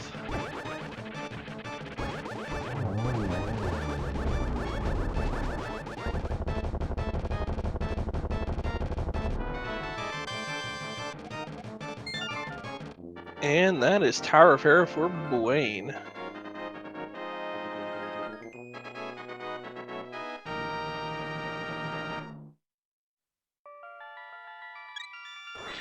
now would you see Buane dipping into T-Rock now, or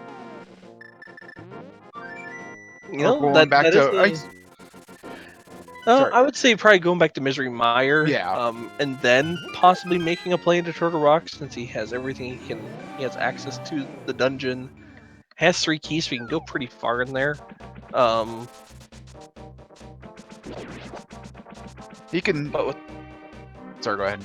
I was gonna say, but without the big key, it's still pretty difficult to go into Turtle Rock, especially knowing it's a crystal and not having that big key.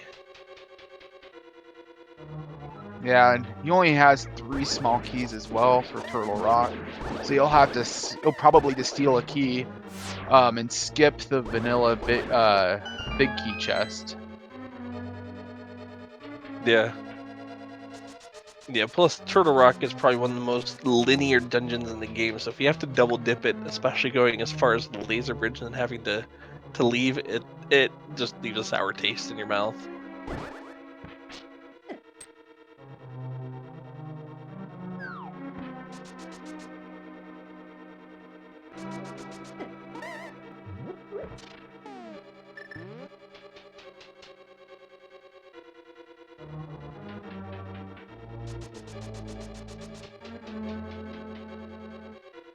All So right. we have a question. Sorry, go ahead. Oh, go ahead. All right, so we have a question in chat about what the 2 missing big keys are. As Reg says, it's Turtle Rock and Desert Palace are the 2 that we're looking for.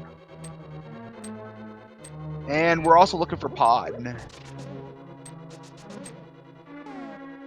Yeah, we're missing the Palace of Darkness big key. We're missing, Turtle Rock, Desert Palace, and we are also still missing the Swamp Palace small key to actually get access to Swamp Palace.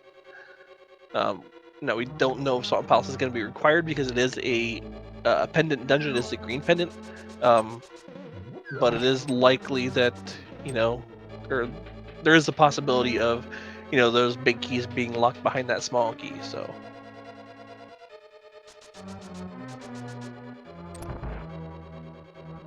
And thus my dreams of a swap play come true. it's getting closer and closer. I say if we find that small key here soon, then that's definitely going to be a reality.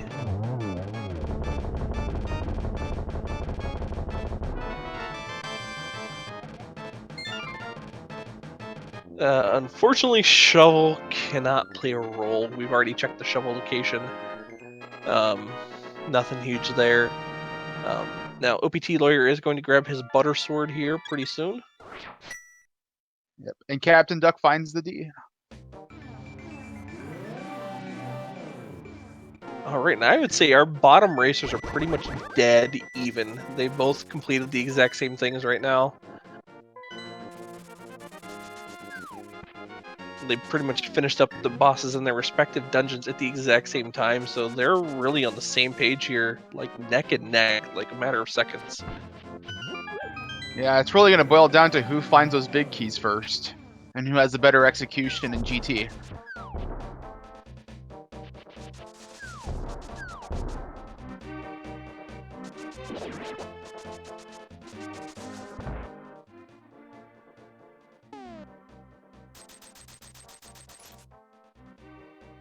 So I'm trying to think here, where else could our progression be? I mean, at this point, well, gosh, I don't know. Maybe Laser Bridge, Turtle Rock? That's pretty much what it'd have to be at this point, unless I'm missing something here.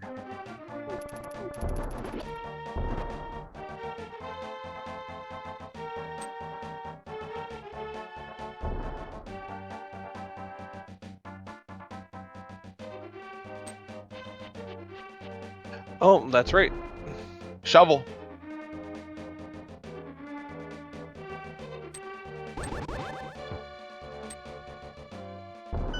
Yeah, it could be the shovel. Yeah, I completely forgot about the Turtle Rock big key. It's something that's pretty easy to forget about. So.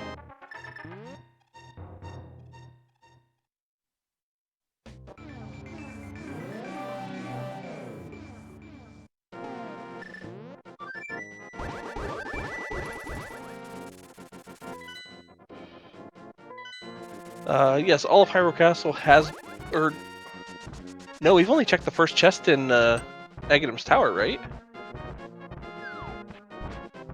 No, I think we checked the other one.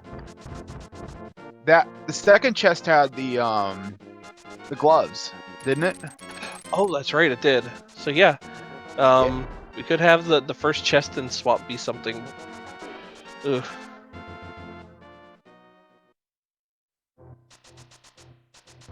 There's not much else that we have left to check between all 4 runners at this point.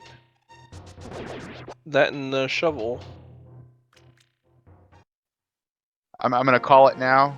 We're gonna have the swamp key on the laser bridge, and then our big key is gonna be inside a swamp for TR.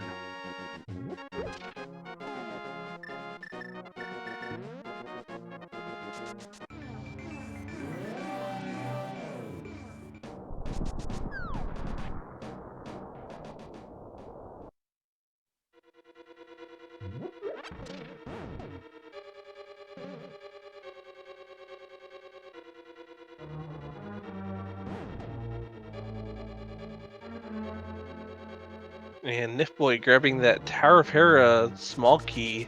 At this point, once again, there's not too many locations that he has left to check. Maybe he goes back up to Tower of Hera. Although we know there's not much of worth in there yet.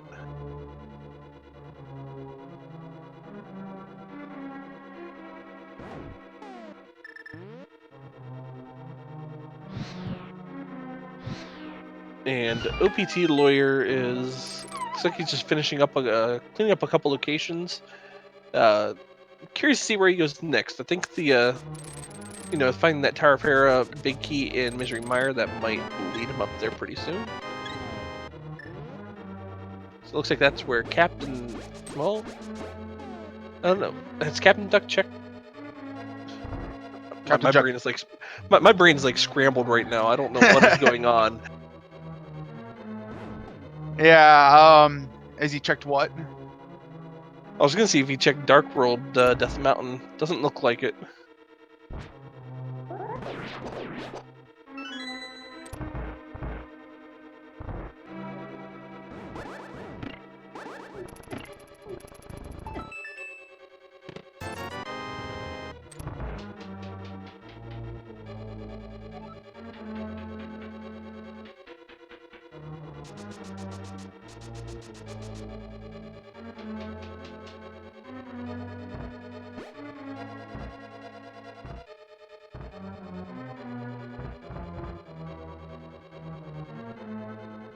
Alright, and I'm just gonna try to keep a close eye to see what else. I think the only thing that's new that we're seeing right now is from Buane in Turtle Rock. I don't know if our other racer came this far.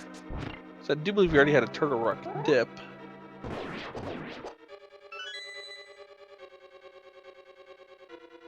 And it looks like he's gonna skip that door for right now. Yeah, the only other location that he can check is, at this point, Mimic Cave. I think the other runner who came in here skipped that as well and went right to Mimic Cave. So that chest right there could have progression in it.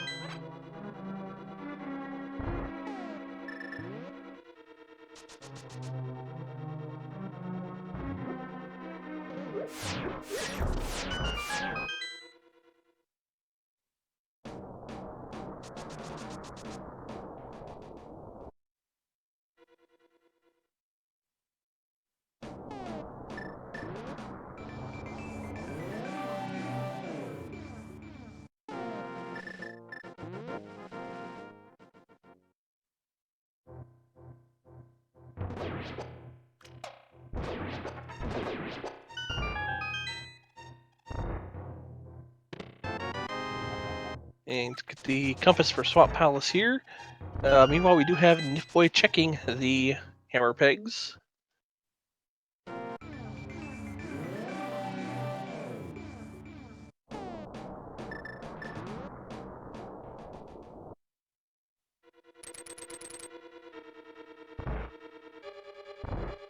And I think Buane is going back to check that one other chest that's been here.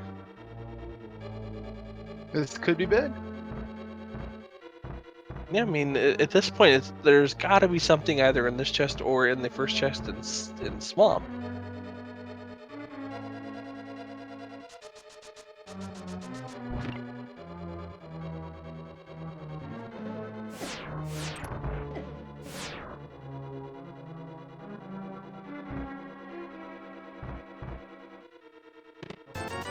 Oh, and it's just some rupees.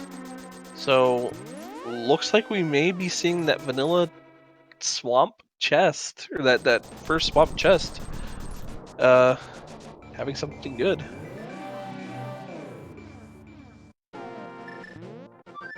Yeah, and the dream is alive. And I think that's where Buane is headed right now. There's really no other place that he can check.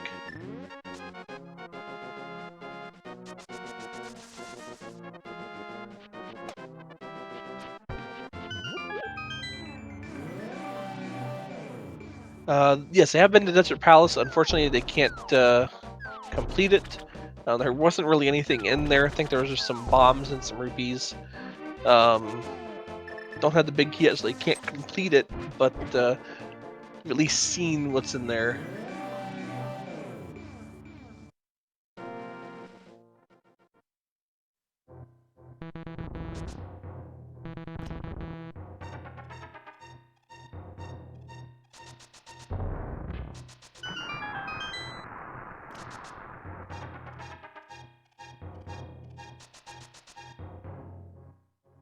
Alright, so what item are you hoping is here? You hoping for like a Turtle Rock key, or a Turtle Rock big key, Pod big key, Vanilla Swamp key? I would say probably Turtle Rock Big Key. And it's the Swamp Vanilla key. Oh my goodness. Those frustration slashes.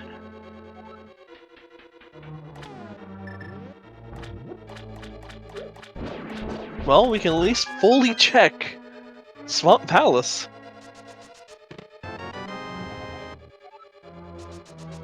Nice big key that we don't need.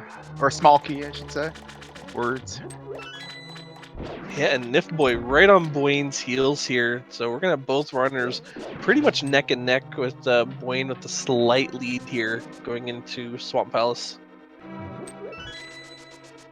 And at this point, I believe our top racers, OPTLawyer and Captain Duck, I think they're pretty much doing things that the other person's already done. So it's still really close between those two, too.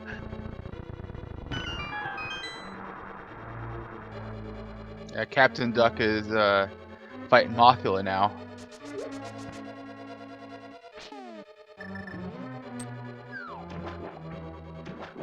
Getting a little bit trolled, but it takes him down.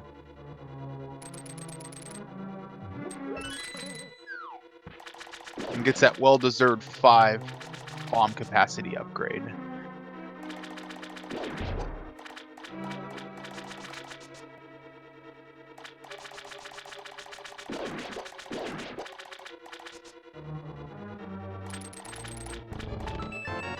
Yeah, I mean, to answer question in chat, how did Buane get ahead? So far, it's been so close to say who's been ahead. You know, it's really been a guess for the most part. So it's, I mean, it's still very close. Yeah, it's so far throughout this entire, it's been really too close to say who's been ahead. It's just been our best guess based on the checks that the runners have made.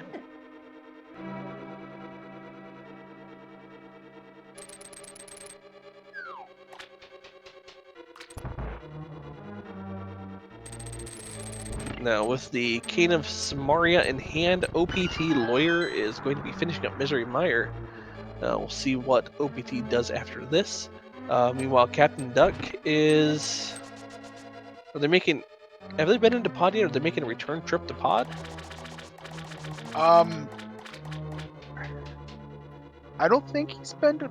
No, he has been. Alright. At least Captain Duck has.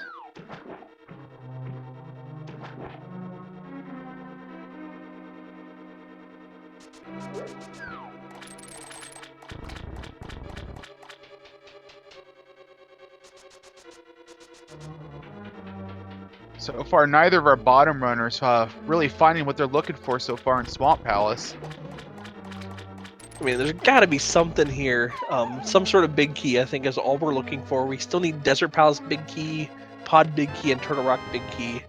And there's Turtle Rock. So, unfortunately, with Buane, we still have to find another Turtle Rock key because he used the key to get the Vanilla Big Chest. So we still need to find one more for him so we can get 2 Trinex. So we could see a potential triple dip for Buane into Turtle Rock.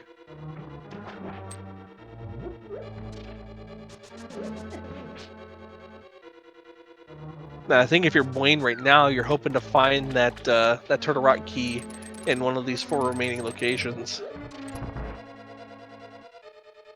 Yeah, or at least then hope it's on Laser Bridge.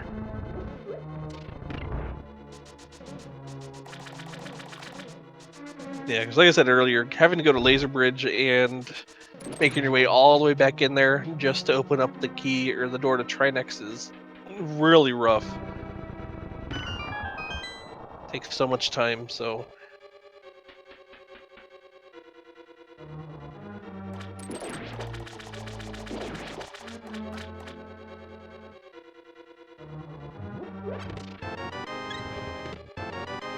And just a heart container and a bug net, neither of which is what Buane's looking for right now.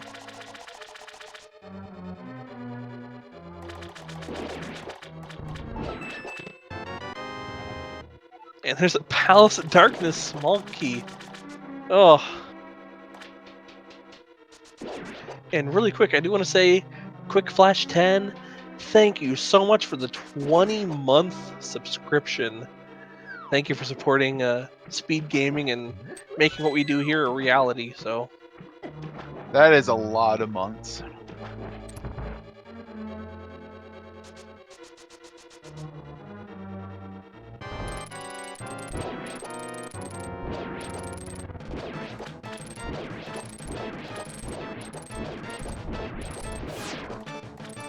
Alright.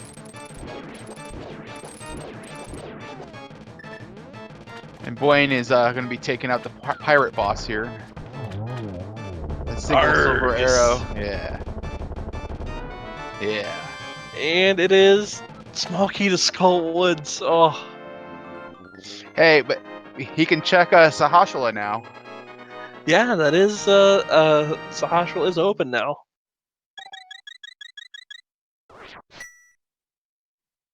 So Probably be a shield.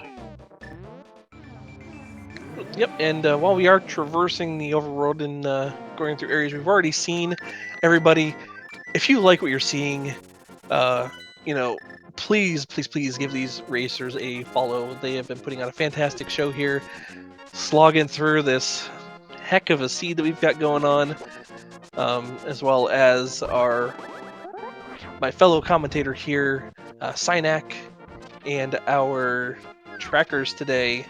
I believe we have Reg and Recidador. So, please make sure you give all those guys a follow. They're putting in a ton of work for you.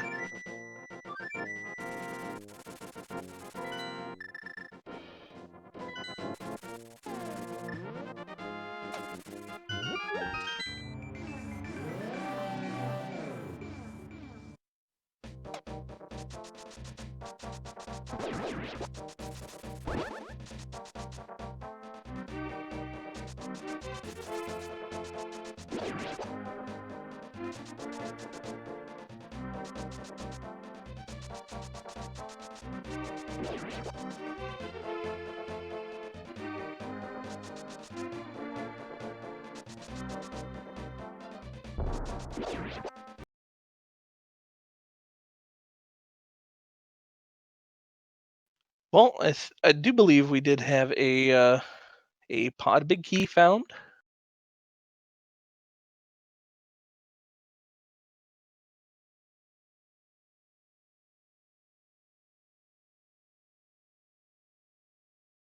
All right, so we did have the Palace of Darkness big key at Sahasrala.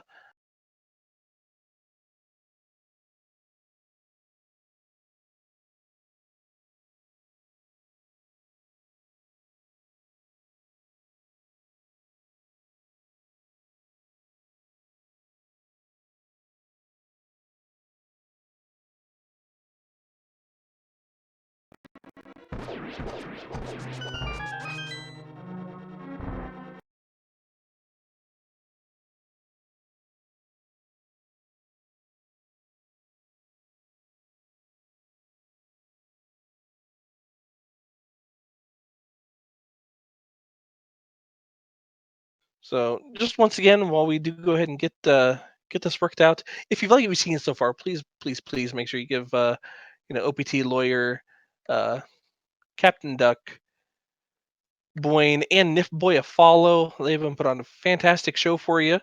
And make sure you give all these channels we're going to be having these races on. All the speed gaming channels. We have Speed Gaming 2, Speed Gaming 3, and Speed Gaming 4. As well as we have the ALTTP Randomizer channels 2, 3, and 4. And I believe we're going to be having some of these races on the Randomania channel 2, 3, and 4 as well. So make sure you give all those a follow so you can catch all of this fantastic Keysanity tournament. And yeah. It's going to be an all-you-can-eat buffet of Keysanity. Yeah, we have 104 races each week. With 208 racers in the tournament. So it's gonna be a lot of Keysanity coming your way, and with that many races, unfortunately, Speed Gaming may not be able to catch all of them. So we will try to rely on some of those other channels to bring all of the action to you.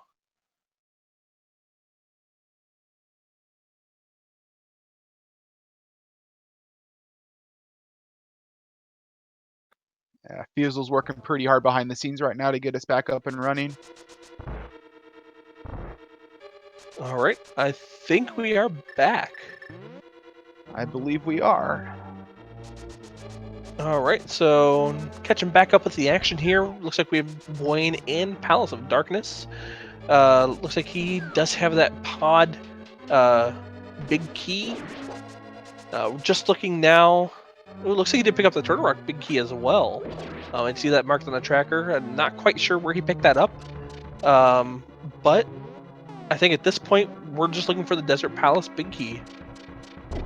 I think the Turtle Rock big key was in Swamp.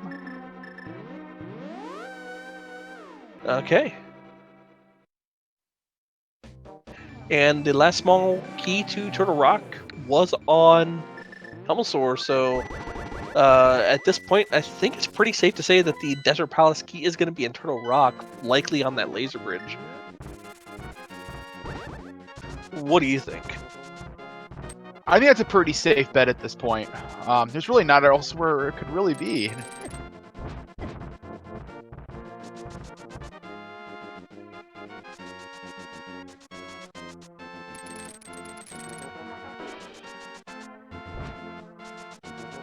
Yeah, it looks like Nifboy has gone. Wait, so he does have the Desert Palace big key. Where was that at? I see that it's marked on his tracker.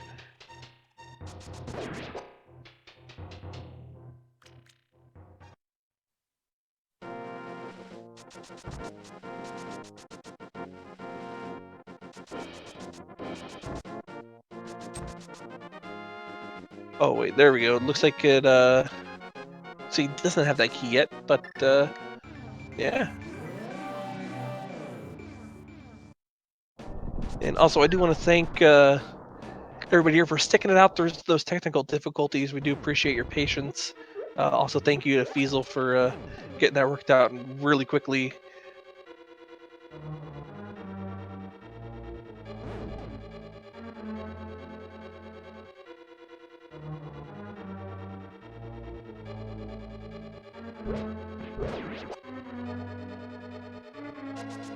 All right, so it looks like Nifboy does have the Turtle Rock big key. Would not be able to get to this point without it, so it looks like he did pick that up in Swamp Palace as well.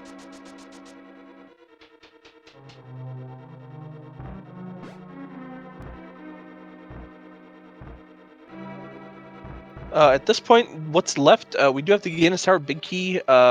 We are looking for the Desert Palace big key. I mean, at this point, it's got to either be on Laser Bridge or on Trinex himself. So.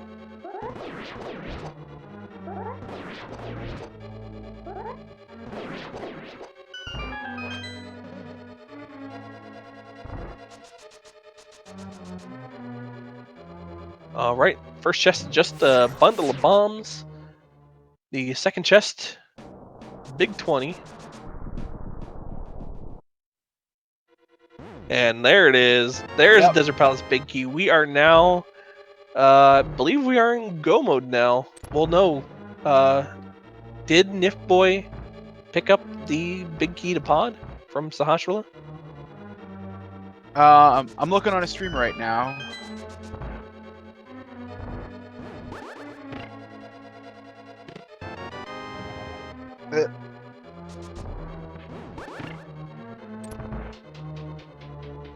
Okay, so we're getting confirmation that Nifboy did not turn in the green pendant yet. All right. Oh, wait.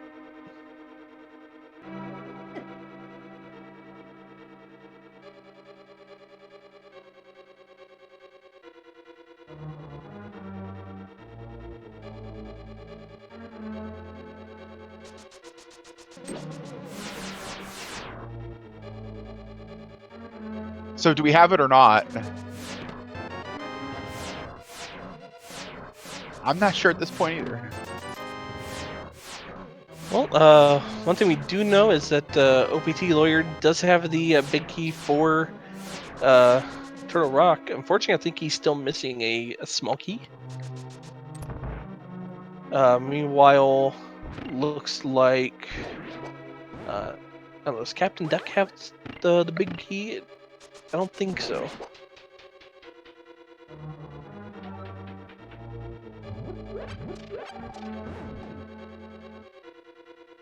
And very good fight there from Nifboy. So that is Turtle Rock down. He's just got Palace of Darkness and Desert Palace left to complete.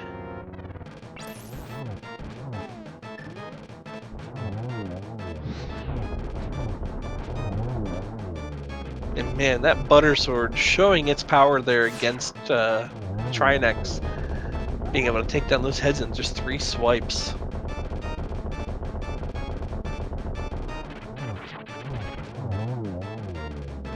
Some And nice spin Nifboy- strats there on the head too. Oh yeah, makes that fight very quick. And OPT taking a fall there. Unfortunately, if you swipe your sword while those jellies are electrocuted, it'll knock you off. So a lot of times it's best to just ride that and just take the hit. They really don't do a whole lot of damage with red mail anyway. Yeah, it's just the annoyance from getting knocked off the platform, having to go back from where you started, and just a little time loss there.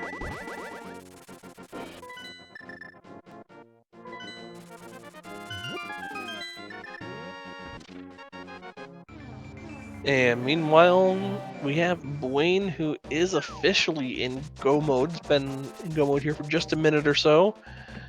Be finishing up Desert Palace here pretty quickly, and be our first runner into Ganon's Tower.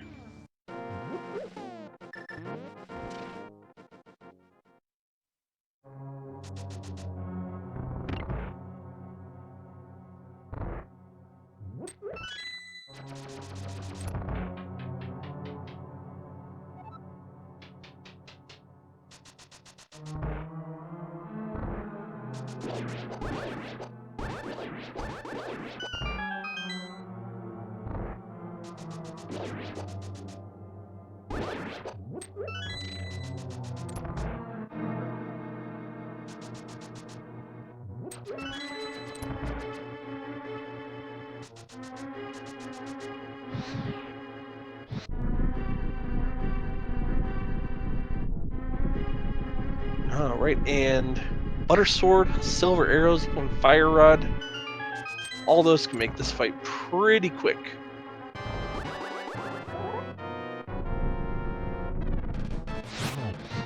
Nifboy having just a little bit of trouble there.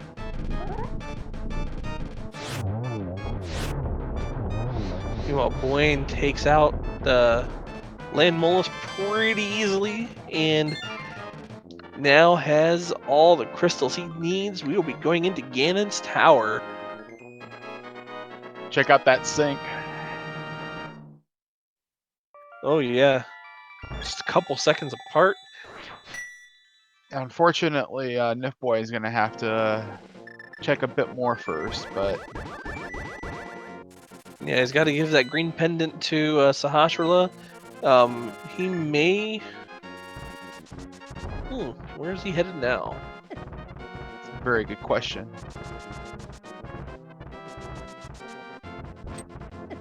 Did he check the basement yet? Of Hera? Oh, I don't think he did.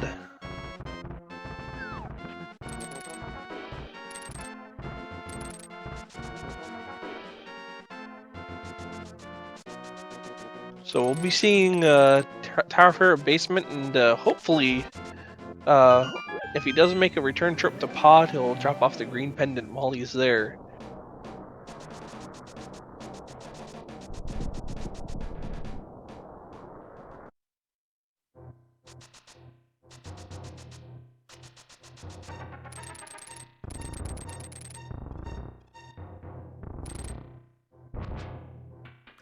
And unfortunately, Buane having to take the walk of shame, not able to get that block clip, but Yeah, and with those just a couple frustrations. seconds.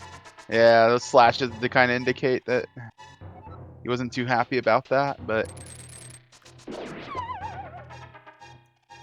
no big deal.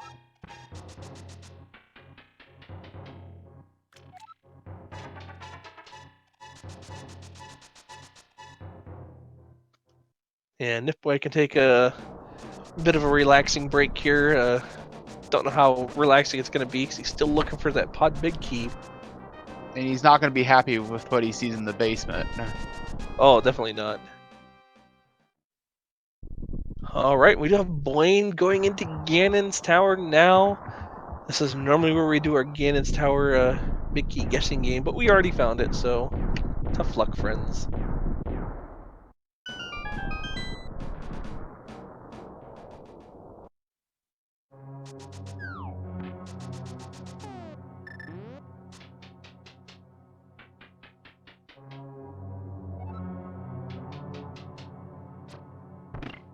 And let's see where nifboy decides to go. Did he skip out on Waterfall of Wishing and Zora? He's got a ton of money. Yeah, I'm not sure at this point. Wayne also has a lot of money, so Yeah.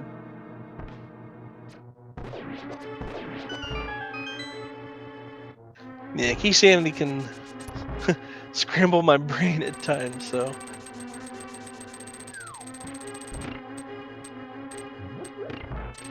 Alright, so I don't think he's been up here. He did just check the Zora Legends continuing on, so. yeah, he's gonna go ahead and get his minor life lesson here, and then hopefully he'll route down and check Sahasrahla. He's really out of places where he can really check.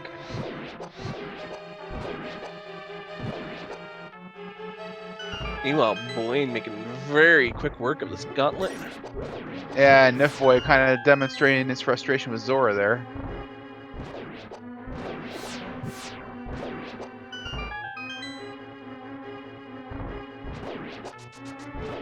Now, for OPTLawyer and Captain Duck, it looks like Captain Duck has finally made his way into finishing up Ice Palace. And OPTLawyer is finishing up Desert. I believe after this, we'll have Turtle Rock for OPT. Now, I do only see he only has 2 keys for Turtle Rock.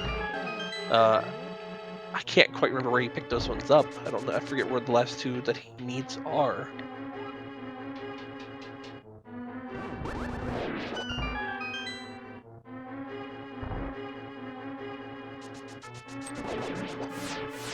Yeah, I can't quite remember either. I think I'm gonna start creating a spreadsheet just to keep track of all this. You know, I actually have a notebook here that I take notes on, but man, trying to keep up with 4 of them, it's a little rough. This is actually the Swiss tournament. There are going to be 5 rounds of Swiss, and then after that, the top 8 players will then go into a bracket, with our champion being crowned sometime in mid-March, I believe is the timeline right now. Yeah, and when we do move into the elimination bracket, I believe the way that the Swiss is set up right now, there's going to be 7 people who should finish with a 5-0 record, and it'll be one final race for that last slot with everybody else, I believe, who would be 4-1, trying to get that last spot. So, And I'm hearing that that could be like a 30-person race. yeah, there can be quite a few in that. Now, once we do move into the bracket stage, it will be a single elimination bracket up until the, I believe, the semifinals and finals, which I believe is a best of 3. Yeah, and Buane doing the needful with the validation chest and completely skipping it. I don't blame him one bit. He really doesn't need anything out of it. Yeah, he's got everything.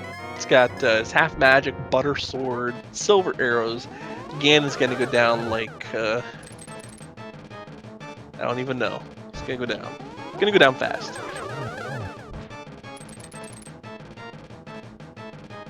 I was thinking about something, but I'm going to keep it to myself.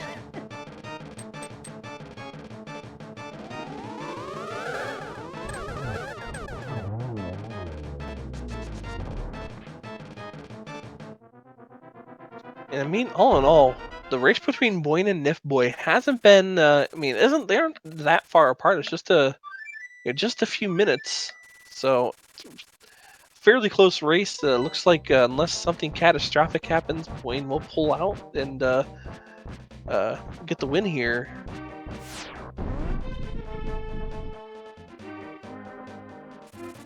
Now for Captain Duck and OPT, I think at this point OPT has quite a commanding lead.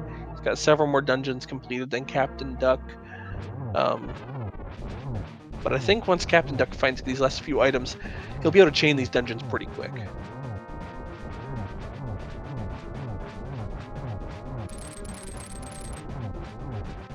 And Buane making Ganon look easy with that butter sword. 6 slashes in the first 2 phases. That's all you need. Everything's better with butter.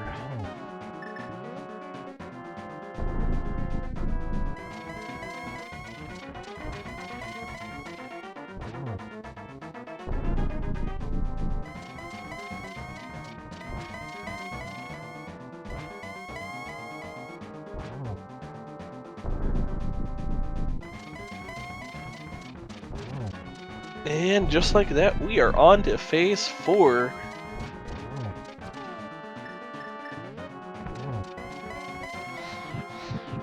Buane just missing that torch glitch. He's got half magic, so nothing too much to worry about. Gets that nice double there and cleans up the fight there. GG.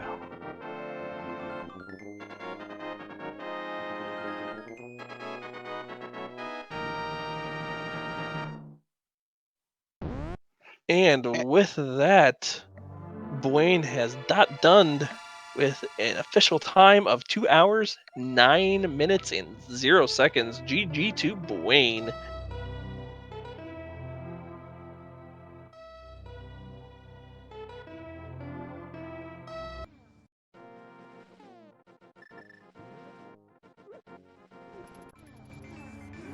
All right, we will be getting Buane in here for an interview here very shortly. So while we get that going on, we do have Nifboy heading up to Ganon's Tower at this point, so he will be finishing up this race very shortly. Meanwhile, Captain Duck making quick work of Vitreous. Meanwhile, OPTLawyer looks like he is finally going to pick up his pod big key here. Let's just hope he switches over to his Mire so we can get that on his way.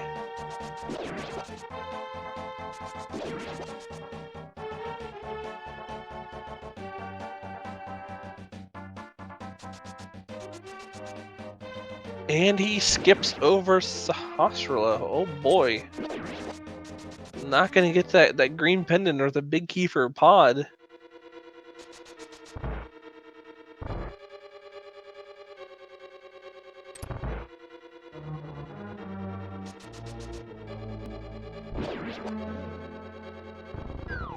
And with that, we are joined by Buane.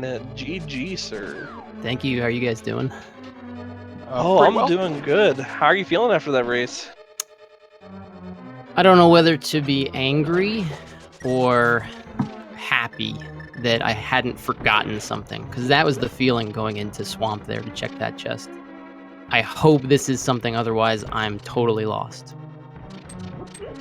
Yeah, I think at that point, that vanilla small key for Swamp, I think that was like one of the last places, if not the last place you had to check at that point. Yeah, it was the last place that I was aware of that I had to check, which is why I was relieved it was something. It's funny, I thought that wasn't a thing anymore. Vanilla Swamp small key? Yeah, definitely.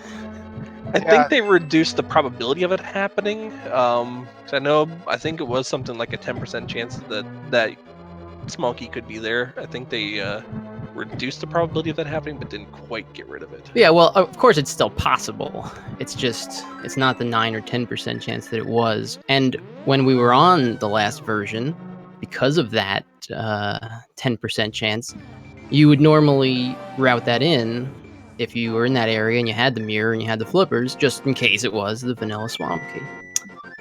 So it's just, I think this is the first time I've seen it since the new version. So of course it's part of this, round 1 tournament seed here.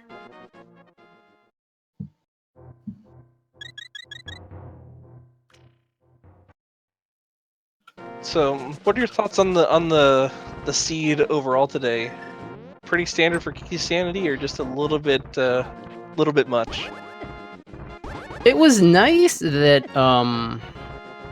there were a lot of, I mean, I had to go into Agate Tower for the gloves. That was a little trolly, but I mean, there's only so many places at that point you can get to without the gloves and the items that you had. So I think that might have actually been last possible spot for me. Well, I didn't go into Eastern, so I guess it could have been an Eastern. I would have been in trouble. But after finding that, you got some really nice items that let me do most of the overworld. I had the overworld practically done by the 50-minute mark, which is really good most of the time in Keysanity. Didn't end up helping a ton here, but usually if you can get the overworld checked off, so you know you're not leaving any keys, big keys, anything like that laying around, and then just kind of say, which dungeon am I going to do first? That's usually good. And it didn't really help in this one, but it was nice for the first hour. Even though you weren't getting any crystals, you're checking on a lot of the annoying things that you didn't want to have to come back to later. Yeah. Now, what are your thoughts on the Misery Mire Tower of Hero relationship this seed had? It wasn't very nice. I actually was kicking myself a little bit because I think I went a bit overboard. I did everything that I possibly could before diving into Mire the first time. Probably a mistake by the numbers. I checked some really out of the way location. I went all the way back and checked the big chest in Thieves just because I've been burned on that item so many times. I didn't want to leave it there. But I really had it in my head early that I wasn't going to go in Mire without the cane. Obviously you had to, but I put it off for a long time. Then up to Hera, then back to Mire, and kind of ping-ponged you around a little bit looking for all those big keys. It's really awkward when your last 4 items that you need are all keys, because that's probably the kind of sequence you're going to get. 1 key's in this dungeon, 1 key's in that dungeon, the other key's in the next dungeon, and you're just kind of following the keys in this not exactly ideal order. Right. So, but I mean, for the amount of trolliness, it wasn't awful. It was really just the end. You really started to run out of places and run dry towards the end of this. It wasn't as bad as it could have been, just because there was a good 30 minutes there where you got a lot of stuff. That was nice.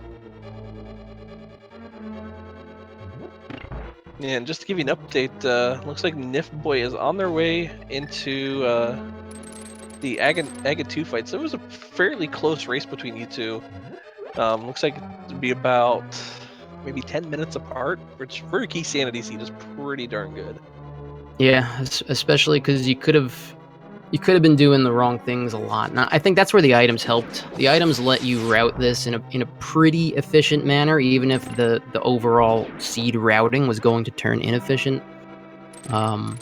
So as long as you kind of stuck to that and didn't take too many gambles, if this was not a seed for gambling. I mean, if you were gambling on things early on, you were getting yourself into trouble. As long as you kind of stayed straight and didn't really try to take too many chances early, you were probably going to end up anyway, last place possible on 2 or 3 items in this one. But it was really just that early and mid game you wanted to make sure was routed efficiently. I really think that's kind of the key to most Keysanity seeds.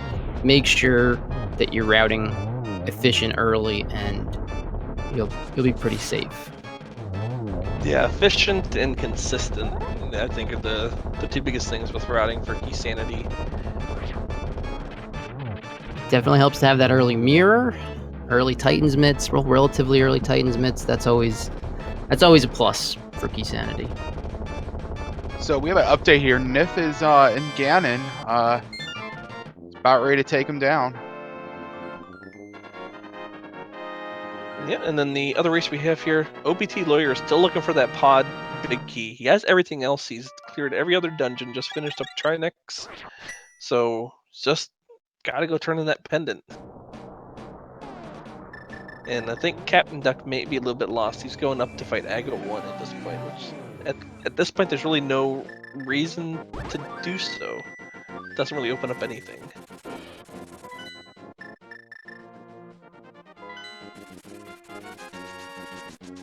Yeah, good menu time, 4:30. That's what I'm seeing here. For Keysanity, that's pretty darn good. Yeah, especially flute right off the bat. You're doing a lot of fluting. That's I'll take that menu time for a seed that went this long. That's for sure.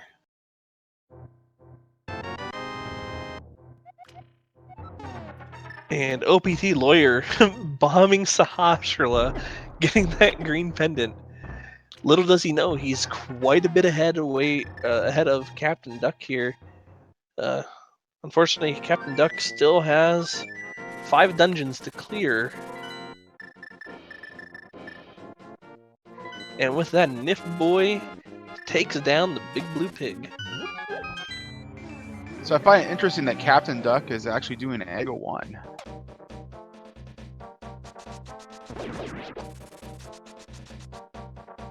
Yep, so with this race, Nifboy does finish 2nd place with a official SRL time of 2 hours, 18 minutes, and 23 seconds.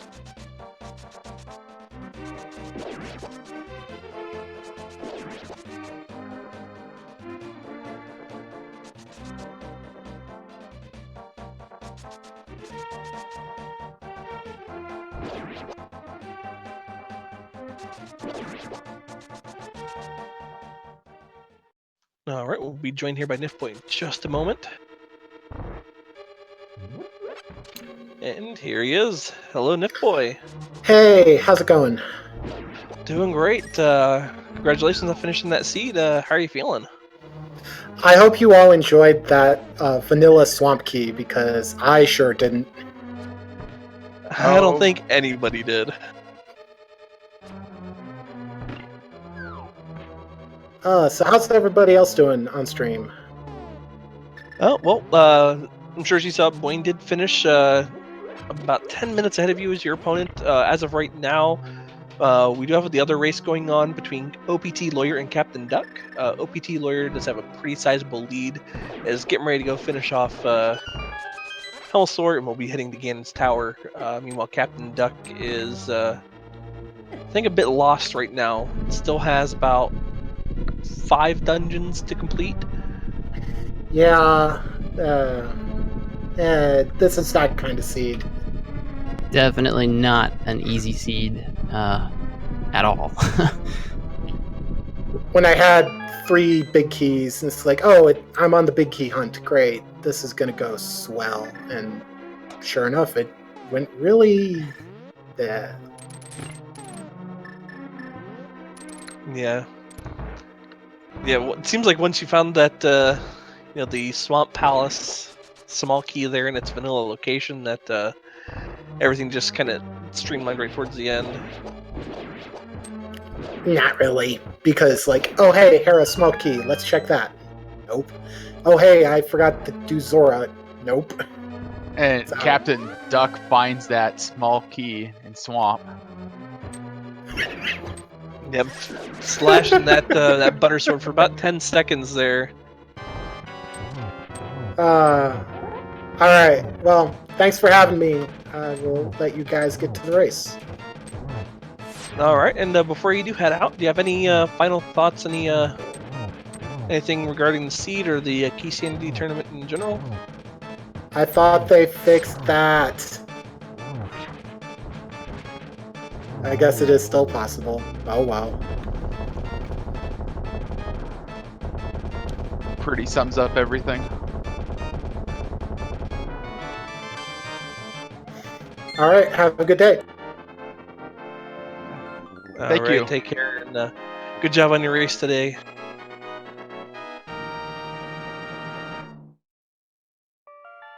And with that, OPTLawyer finishes up Palace of Darkness. We'll be heading up to Ganon's Tower and make quick work of that. Butter sword and silver arrows in hand.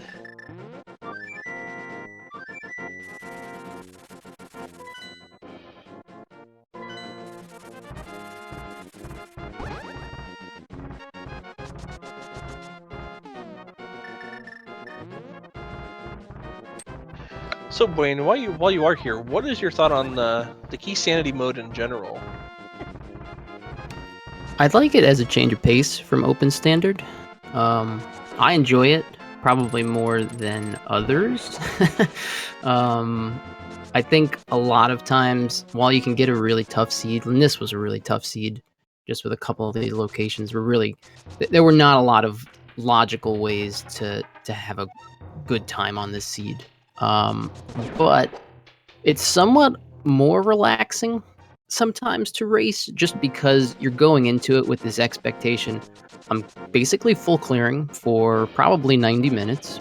I'm expecting to go into every dungeon. I'll be pleasantly surprised if there's a dungeon I don't have to at least dip into once. You're expecting 1 or 2 double dips, and there's not a lot that can really disappoint you. So in some ways, it's a little relaxing.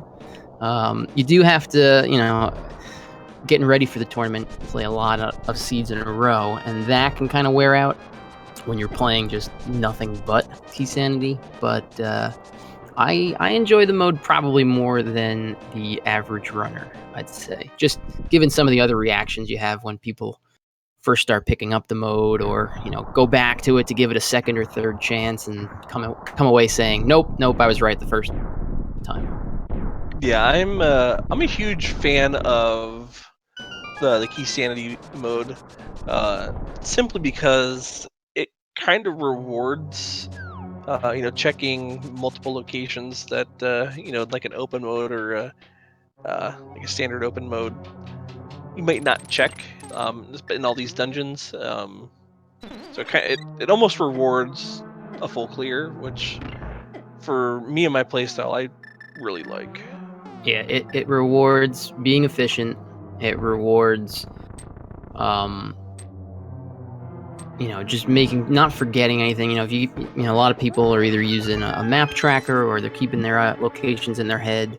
But, you gotta know the game. So there's game knowledge, there's, just route efficiency and execution. It's very heavy execution, because the seeds are going to be longer. You can't save on execution by just gambling. Oh, I'm not going to check these 2 chests. I'm not going to check those 2 chests. I'm not going to do left side swamp. Most of the time you try that in Keysanity, it's going to bite you, just because instead of looking for the 14 required items that you have in your regular seed, you've got 30 something required items. Yeah.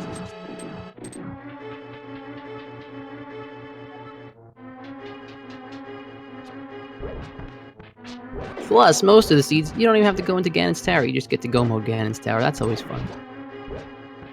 Until you don't. Until you don't, right? You get that 1 out of 6 that is really gonna drive people crazy with the Ganon's Tower key hunt.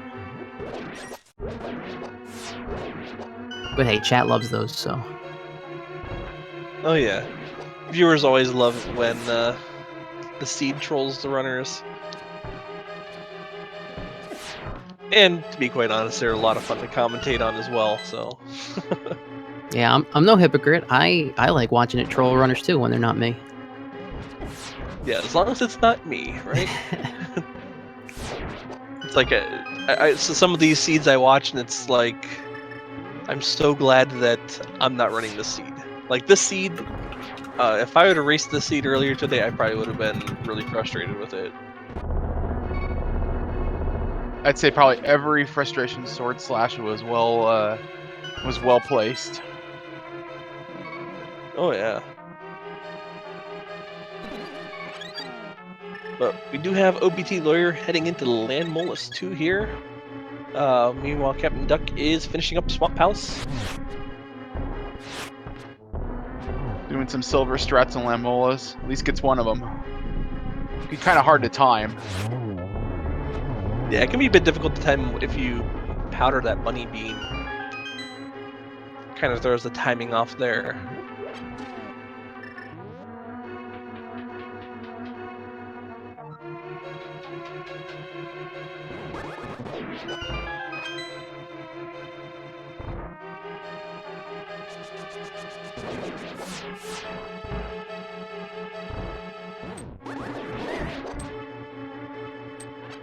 Captain Duck having a little bit of trouble there with those silver arrows. I don't think you can kill him with silvers. Yeah, it's one silver arrow. Oh, If it you hit is? him with Okay. silver arrow. It can be a little bit tricky to hit because of how fast he's moving. There we go. Yeah.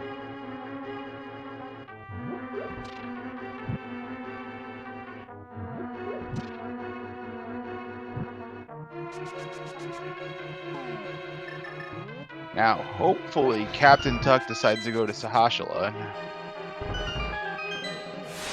Yeah, if he goes to Sahasrahla, he'll be in a really good place. He'll be able to clean up Palace of Darkness. The only things he'd be missing at this point would be Turtle Rock and Desert Palace.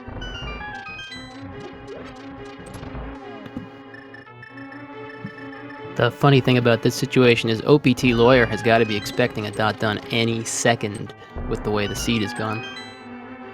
Oh yeah. I was expecting a dot done once I got in GT. I was saying, you know, all somebody really needed to do is check that swamp key and they could be finishing any second now. So I'm sure he's been expecting it for the last 10, 15 minutes. You know, it's pretty natural at this point in a race. Yeah. It looks like he had been looking at the SRL chat, so he did see that you did finish and tossed you out a GG, so he's got to be feeling that pressure, thinking his opponent's going to be pretty darn close to finishing at this point, having seen two people finish ahead. And Captain Duck really frustrated with that Turtle Rock big key, Palace of Darkness big key rather. And I thought I saw OTPLawyer go up the wrong way. Yeah, he gets knocked down again. Yeah, Troll Dorm living up to its name.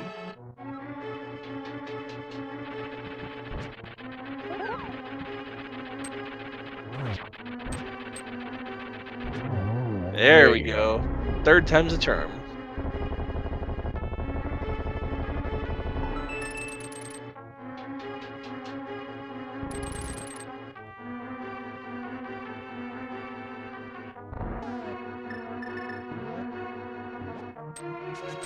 So once again, while OPTLawyer does work his way up to Aghanim 2, once again, if you guys have liked what you've seen here, please give all these runners a follow. They've been putting on a fantastic show today, as well as just giving a quick shout out to my fellow commentator here, Synac, as well as our trackers today, Recidador and Rigaro. They've been doing a fantastic job. Tracking a Keysanity race is no feat. There's no simple task, I should say. It's a big feat. So please, if you like what you've seen, show all these guys some support. They've been putting on a great show and doing some great work behind the scenes here today.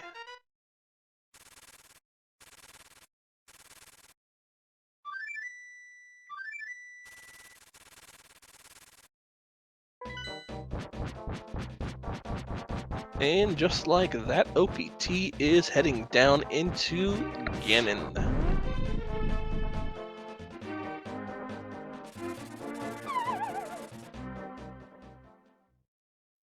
Yeah, and again with that butter sword and silver, this should be a pretty fast fight. Yeah, with that butter sword, 6 slashes is all it takes for phase 1 and phase 2.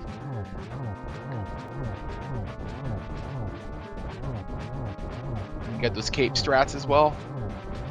Yeah, OPT making sure he gets plenty of butter slashes in on Ganon there. And actually makes really good use of the torches there, grabbing onto them while having the cape. That way the magic bar doesn't drain.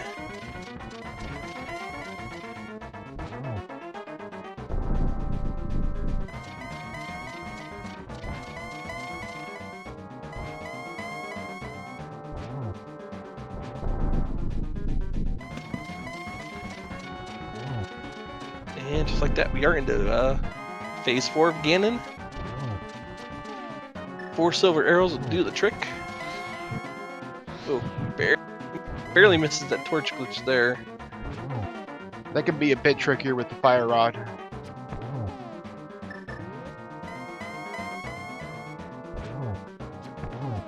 Alright, just needs 1 more silver arrow, and Ganon will be toast. And there we have it. OPTLawyer has finished. We'll get you that time here briefly. So OPT does win the race, the top race here.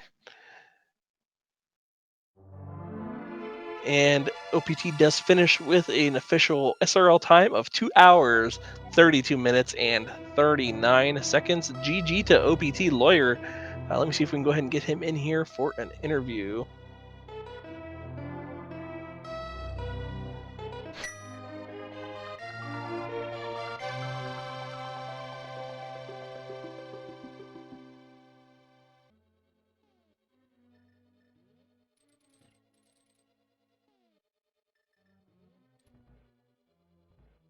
All right, so we'll be joining us here in just a moment.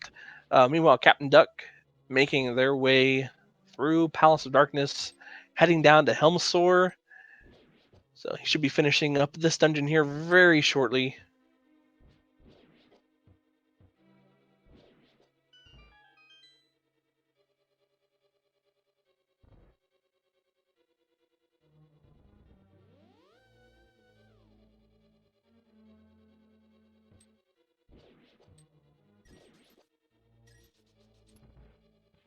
Hey, by the way, if you like what you see here, we have more races also coming up at 10 o'clock on, or at 10 o'clock Eastern time on the Speed Gaming 2. We have, reading the wrong day. Oops.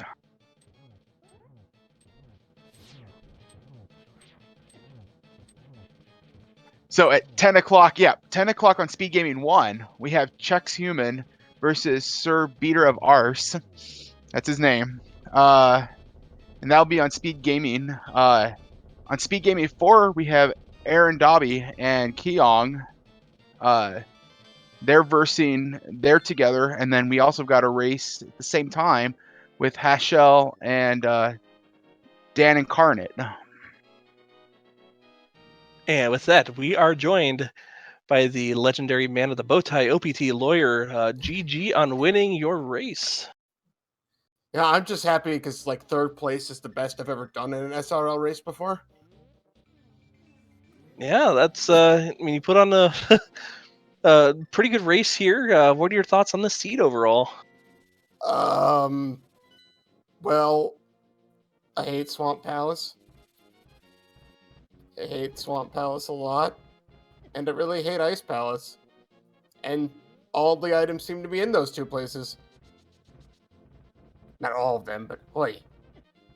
Yeah, that's pretty much the same remark we've gotten from everybody regarding Swamp Palace. So what was that? Like, oh, well, let's just put the Swamp Palace key in Swamp Palace. Like, what? It can happen. I know it can, but you know. So then I grab it. I'm like, okay, great. Now I'm going to just be like 30 minutes behind everybody because I'm going to open this place up and check it now. And then suddenly, oh my gosh, there's the big key I was looking for, or something. I think it was the big key. I don't even remember right now. Yeah, I believe it was the Turtle Rock big key in there, and That's what it then was. Sahasrara having the Palace of Darkness big key. And I think I saw you checking around for that key for a little bit there. No, you know, I knew when I went into Dark Palace and had forgotten that I'd had the green pendant. I knew he was going to have it.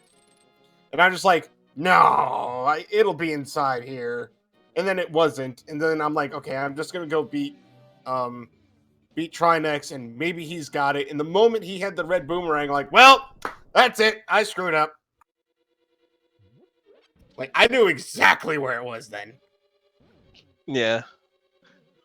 Well, I mean, like I said, you did win. You did win your race versus Captain Duck. Captain Duck is right now working through Turtle Rock and just has Desert Palace to finish afterward. Oh goodness, Um, what happened with because I was curious because when I started seeing everybody else finish in like 2 hours, I'm like, well, there's no chance. I'm not even close.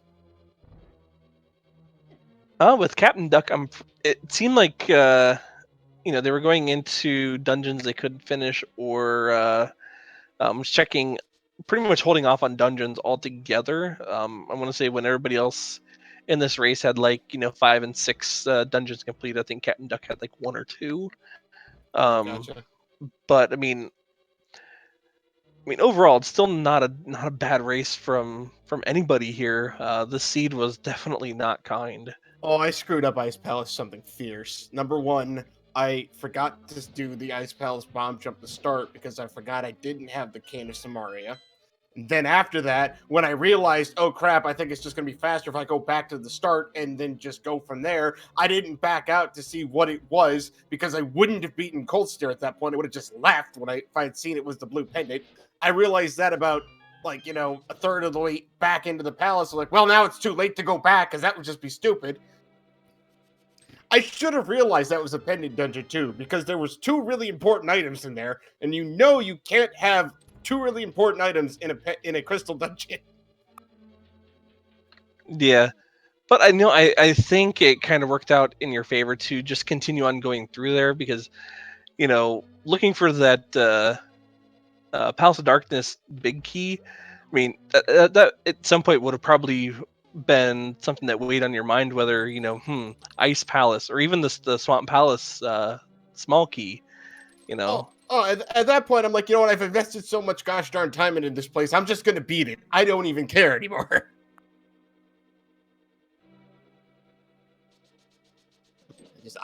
I'm still in shock. The Swamp Palace play just kind of pulled off at all. Quite honestly. Yeah. Oh my goodness. So I do want to ask you. I think I've asked everybody about this today. What are your thoughts on the Keysanity mode in general? So, I want to say I like it because I do. I also want to say I hate it because I do. It's way more interesting, I think, than normal randomizer because you're basically at this point now you're solving a puzzle, like a much bigger puzzle on your feet. I really like that. I don't like the fact that it takes me 2.5 hours to do, but it's fun. Happy I jumped into the tournament. Can't believe I actually won a match. Yeah, that does put you at 1-0. So there's my 1. That's what I was going for. 1. I got my 1. I'm good. Yeah, I think that's the general consensus of just about everybody I've talked to. They just want to win 1 with just how big this tournament is, and so you got that 1 under your belt. So once again, like I said, I think you did a really good job here. I don't think anybody did really anything bad this race. It was just a pretty nasty seed to try to keep up with.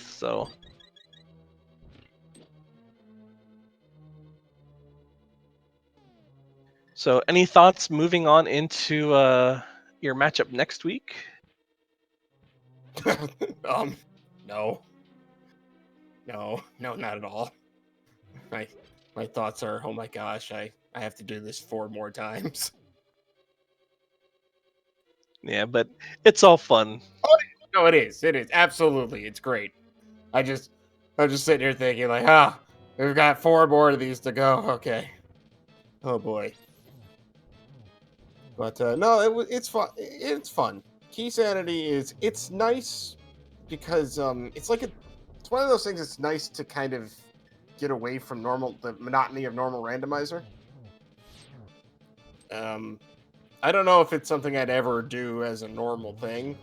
I think this tournament's going to burn me out on it for a little while, but yeah, I'll play it every now and again. It's fun. Yeah, I think I was telling Buane this earlier. I'm a pretty big fan of this. It kind of caters to what I like to do. I'm like when I do normal randomizer, it drives me crazy to gamble and pass up on chests. Where in this game mode, that can really burn you even harder. So Yeah. going to check chests that are out of the way isn't necessarily a bad thing, because there's so many items that are required now for go mode outside of the your traditional dungeon items. So Yeah. Yeah, I've I'm definitely had seeds where I've been in my go mode has been like the Swamp Palace key, or heck, even like a Dark Palace key, or in this case, it almost was a turtle. It was almost a turtle rock small key if I'd done it properly. Yeah, it's pretty funny you say that. I know the race that I participated in today, my go mode item was actually the Swamp Palace small key. So it's I don't know. I kind of like it. I really like Keysanity as a game mode, and I think that this tournament is well, it may not be the one of the more serious tournaments. It's still a fantastic thing. I think that's the greatest thing about it. It's not that people aren't taking it seriously. We are, but at the same time, it is just something to have fun with and kind of showcase the mode and just have like fun in between the major randomizer tournaments as it is. So I enjoy it. I'm happy. I'm happy I took part of it.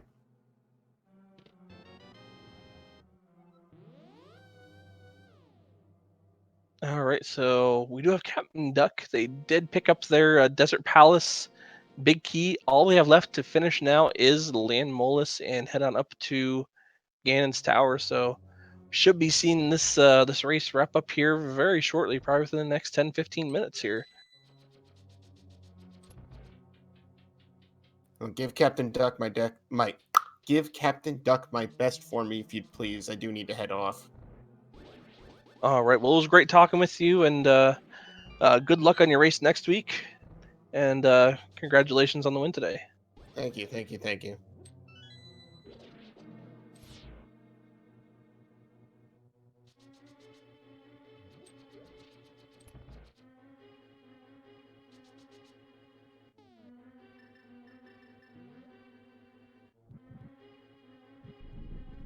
All right, so Captain Duck about ready to head on into Land Molus. About ready to say Land Molus 2, just Land Molus. Once again, should be pretty quick and easy fight. 2 fire red shots, 2 butter swings, 1 silver arrow. Whatever your choice is, Land Molus will die pretty quick.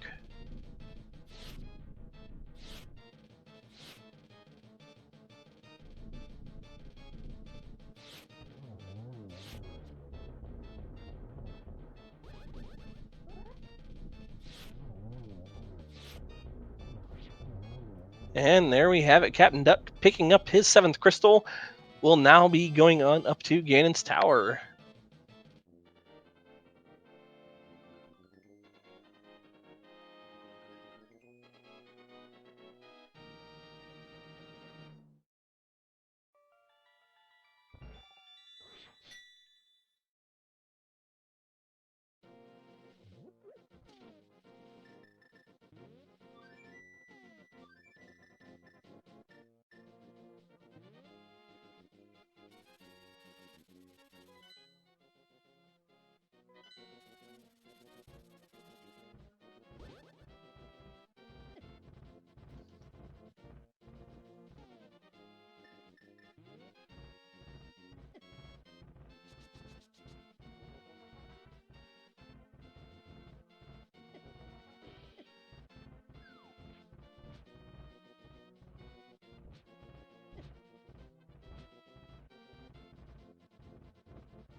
And just like that, Captain Duck is heading on into Ganon's tower. Should be just a quick finish up here. And thankfully, we already have the big key. We already have all the small keys we need. No need to check any chests. We can go straight through the gauntlet and up to Aghanim 2.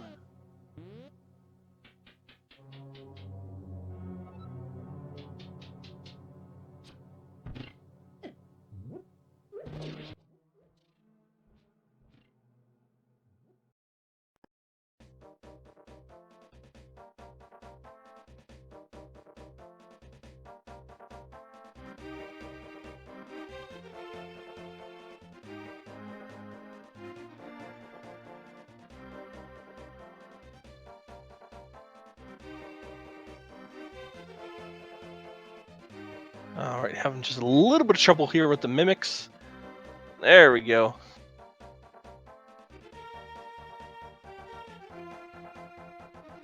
And makes very quick work of that second room. It's about ready to head into the gauntlet here.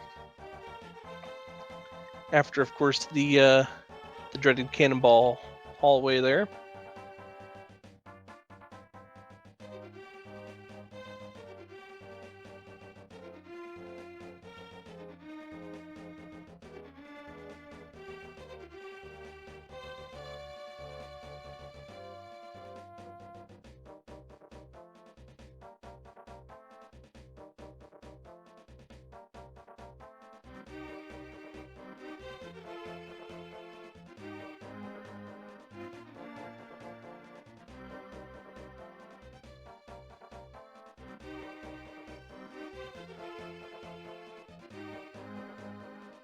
And making good use of the Bombos medallion here. You can just kill all these enemies in one hit.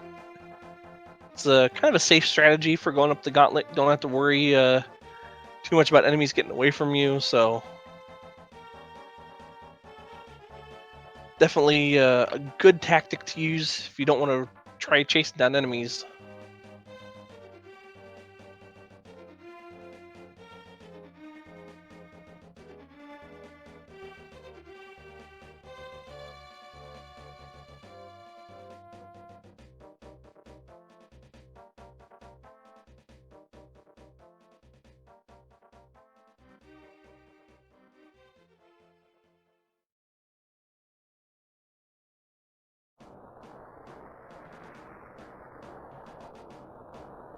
And into Land Molus 2. Gonna pull out those silver arrows. Let's see if he has a bit easier time than his Lamo 1 fight. So far, so good. 2 caterpillars down, 1 more to go. And there we go.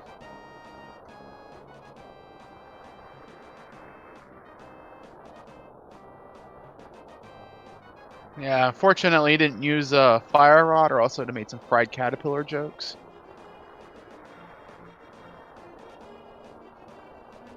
And he's heading into the probably my favorite rooms to see those Wizrobe rooms, using the Cane of Samaria to take all of them out. It's really nice to see when done properly.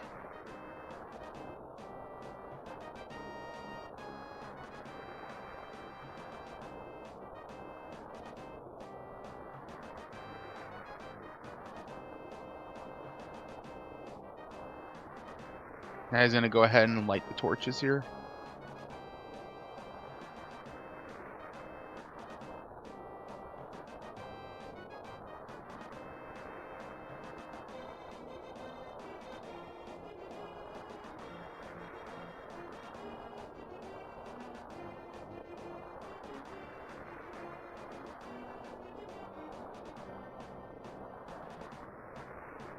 And we are in the last stretch of Ganon's Tower.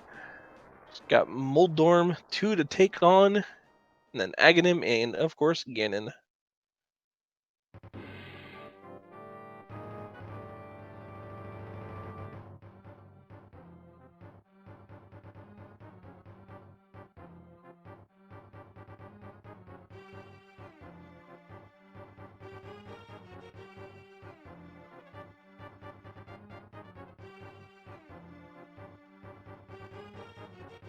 And if I'm not mistaken, immediately after this, we do have another race. So we may not get a chance to get an interview here with Captain Duck. We'll likely be switching it over to the next scheduled race as soon as Captain Duck finishes here. And regardless, when you do come back and watch the VOD here, Captain Duck, great race so far. Just a really trolley seed. So look forward to seeing what you can do further on this tournament. So.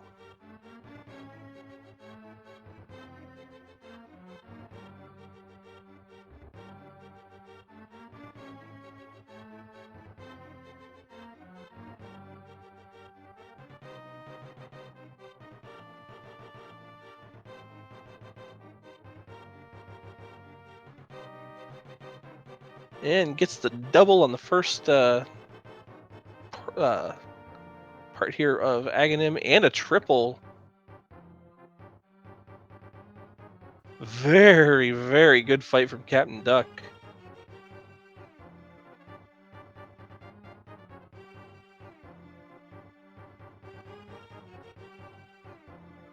And all that's left now is just some Ganon, right?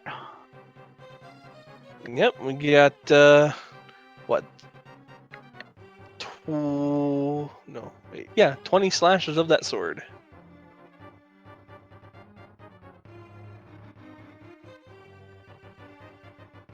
Well, 16, but maybe 4 if you only get single silver arrow shots.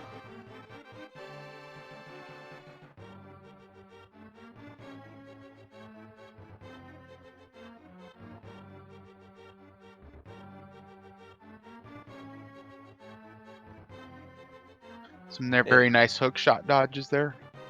Oh yeah, and just like that, we are on a phase 3.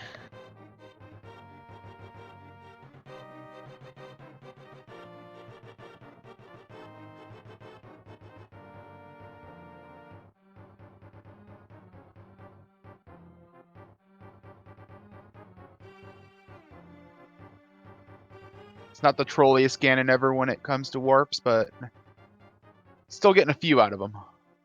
Oh yeah, pretty tame Ganon this time around. And we are into phase 4 here. Captain Duck making sure to get that torch glitch. When in doubt, just spam the torch. Yeah, so there's 2 silver hits. 2 more will do the job. Number 3 and number 4. GG Captain Duck. Yes. And with GG. that, Captain Duck does finish up with an SRL time of 2 hours, 55 minutes, and 55 seconds. That is actually a new PB for Captain Duck, so everybody show your support for Captain Duck with that new PB for him. He improved it by 2 minutes and 48 seconds.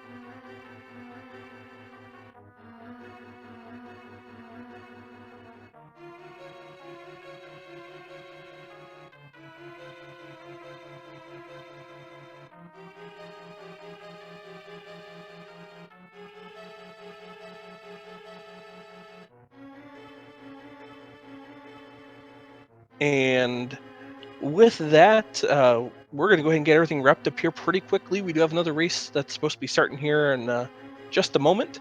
Before we do go, thank you, Dr. Bob Tastic, for showing your support for 5 months in a row here. With that, I think we're going to go, like I said, we're going to get everything wrapped up. We do have another race that's supposed to be starting. I am Echos, and Synac, I'll let you get the last word in here today. Yep, I'm Synac. Thanks for watching, and thank you for watching us. I hope you guys enjoy the rest of the tournament. I know I will. I'm waiting to do my match. Yeah, have a good night, everybody.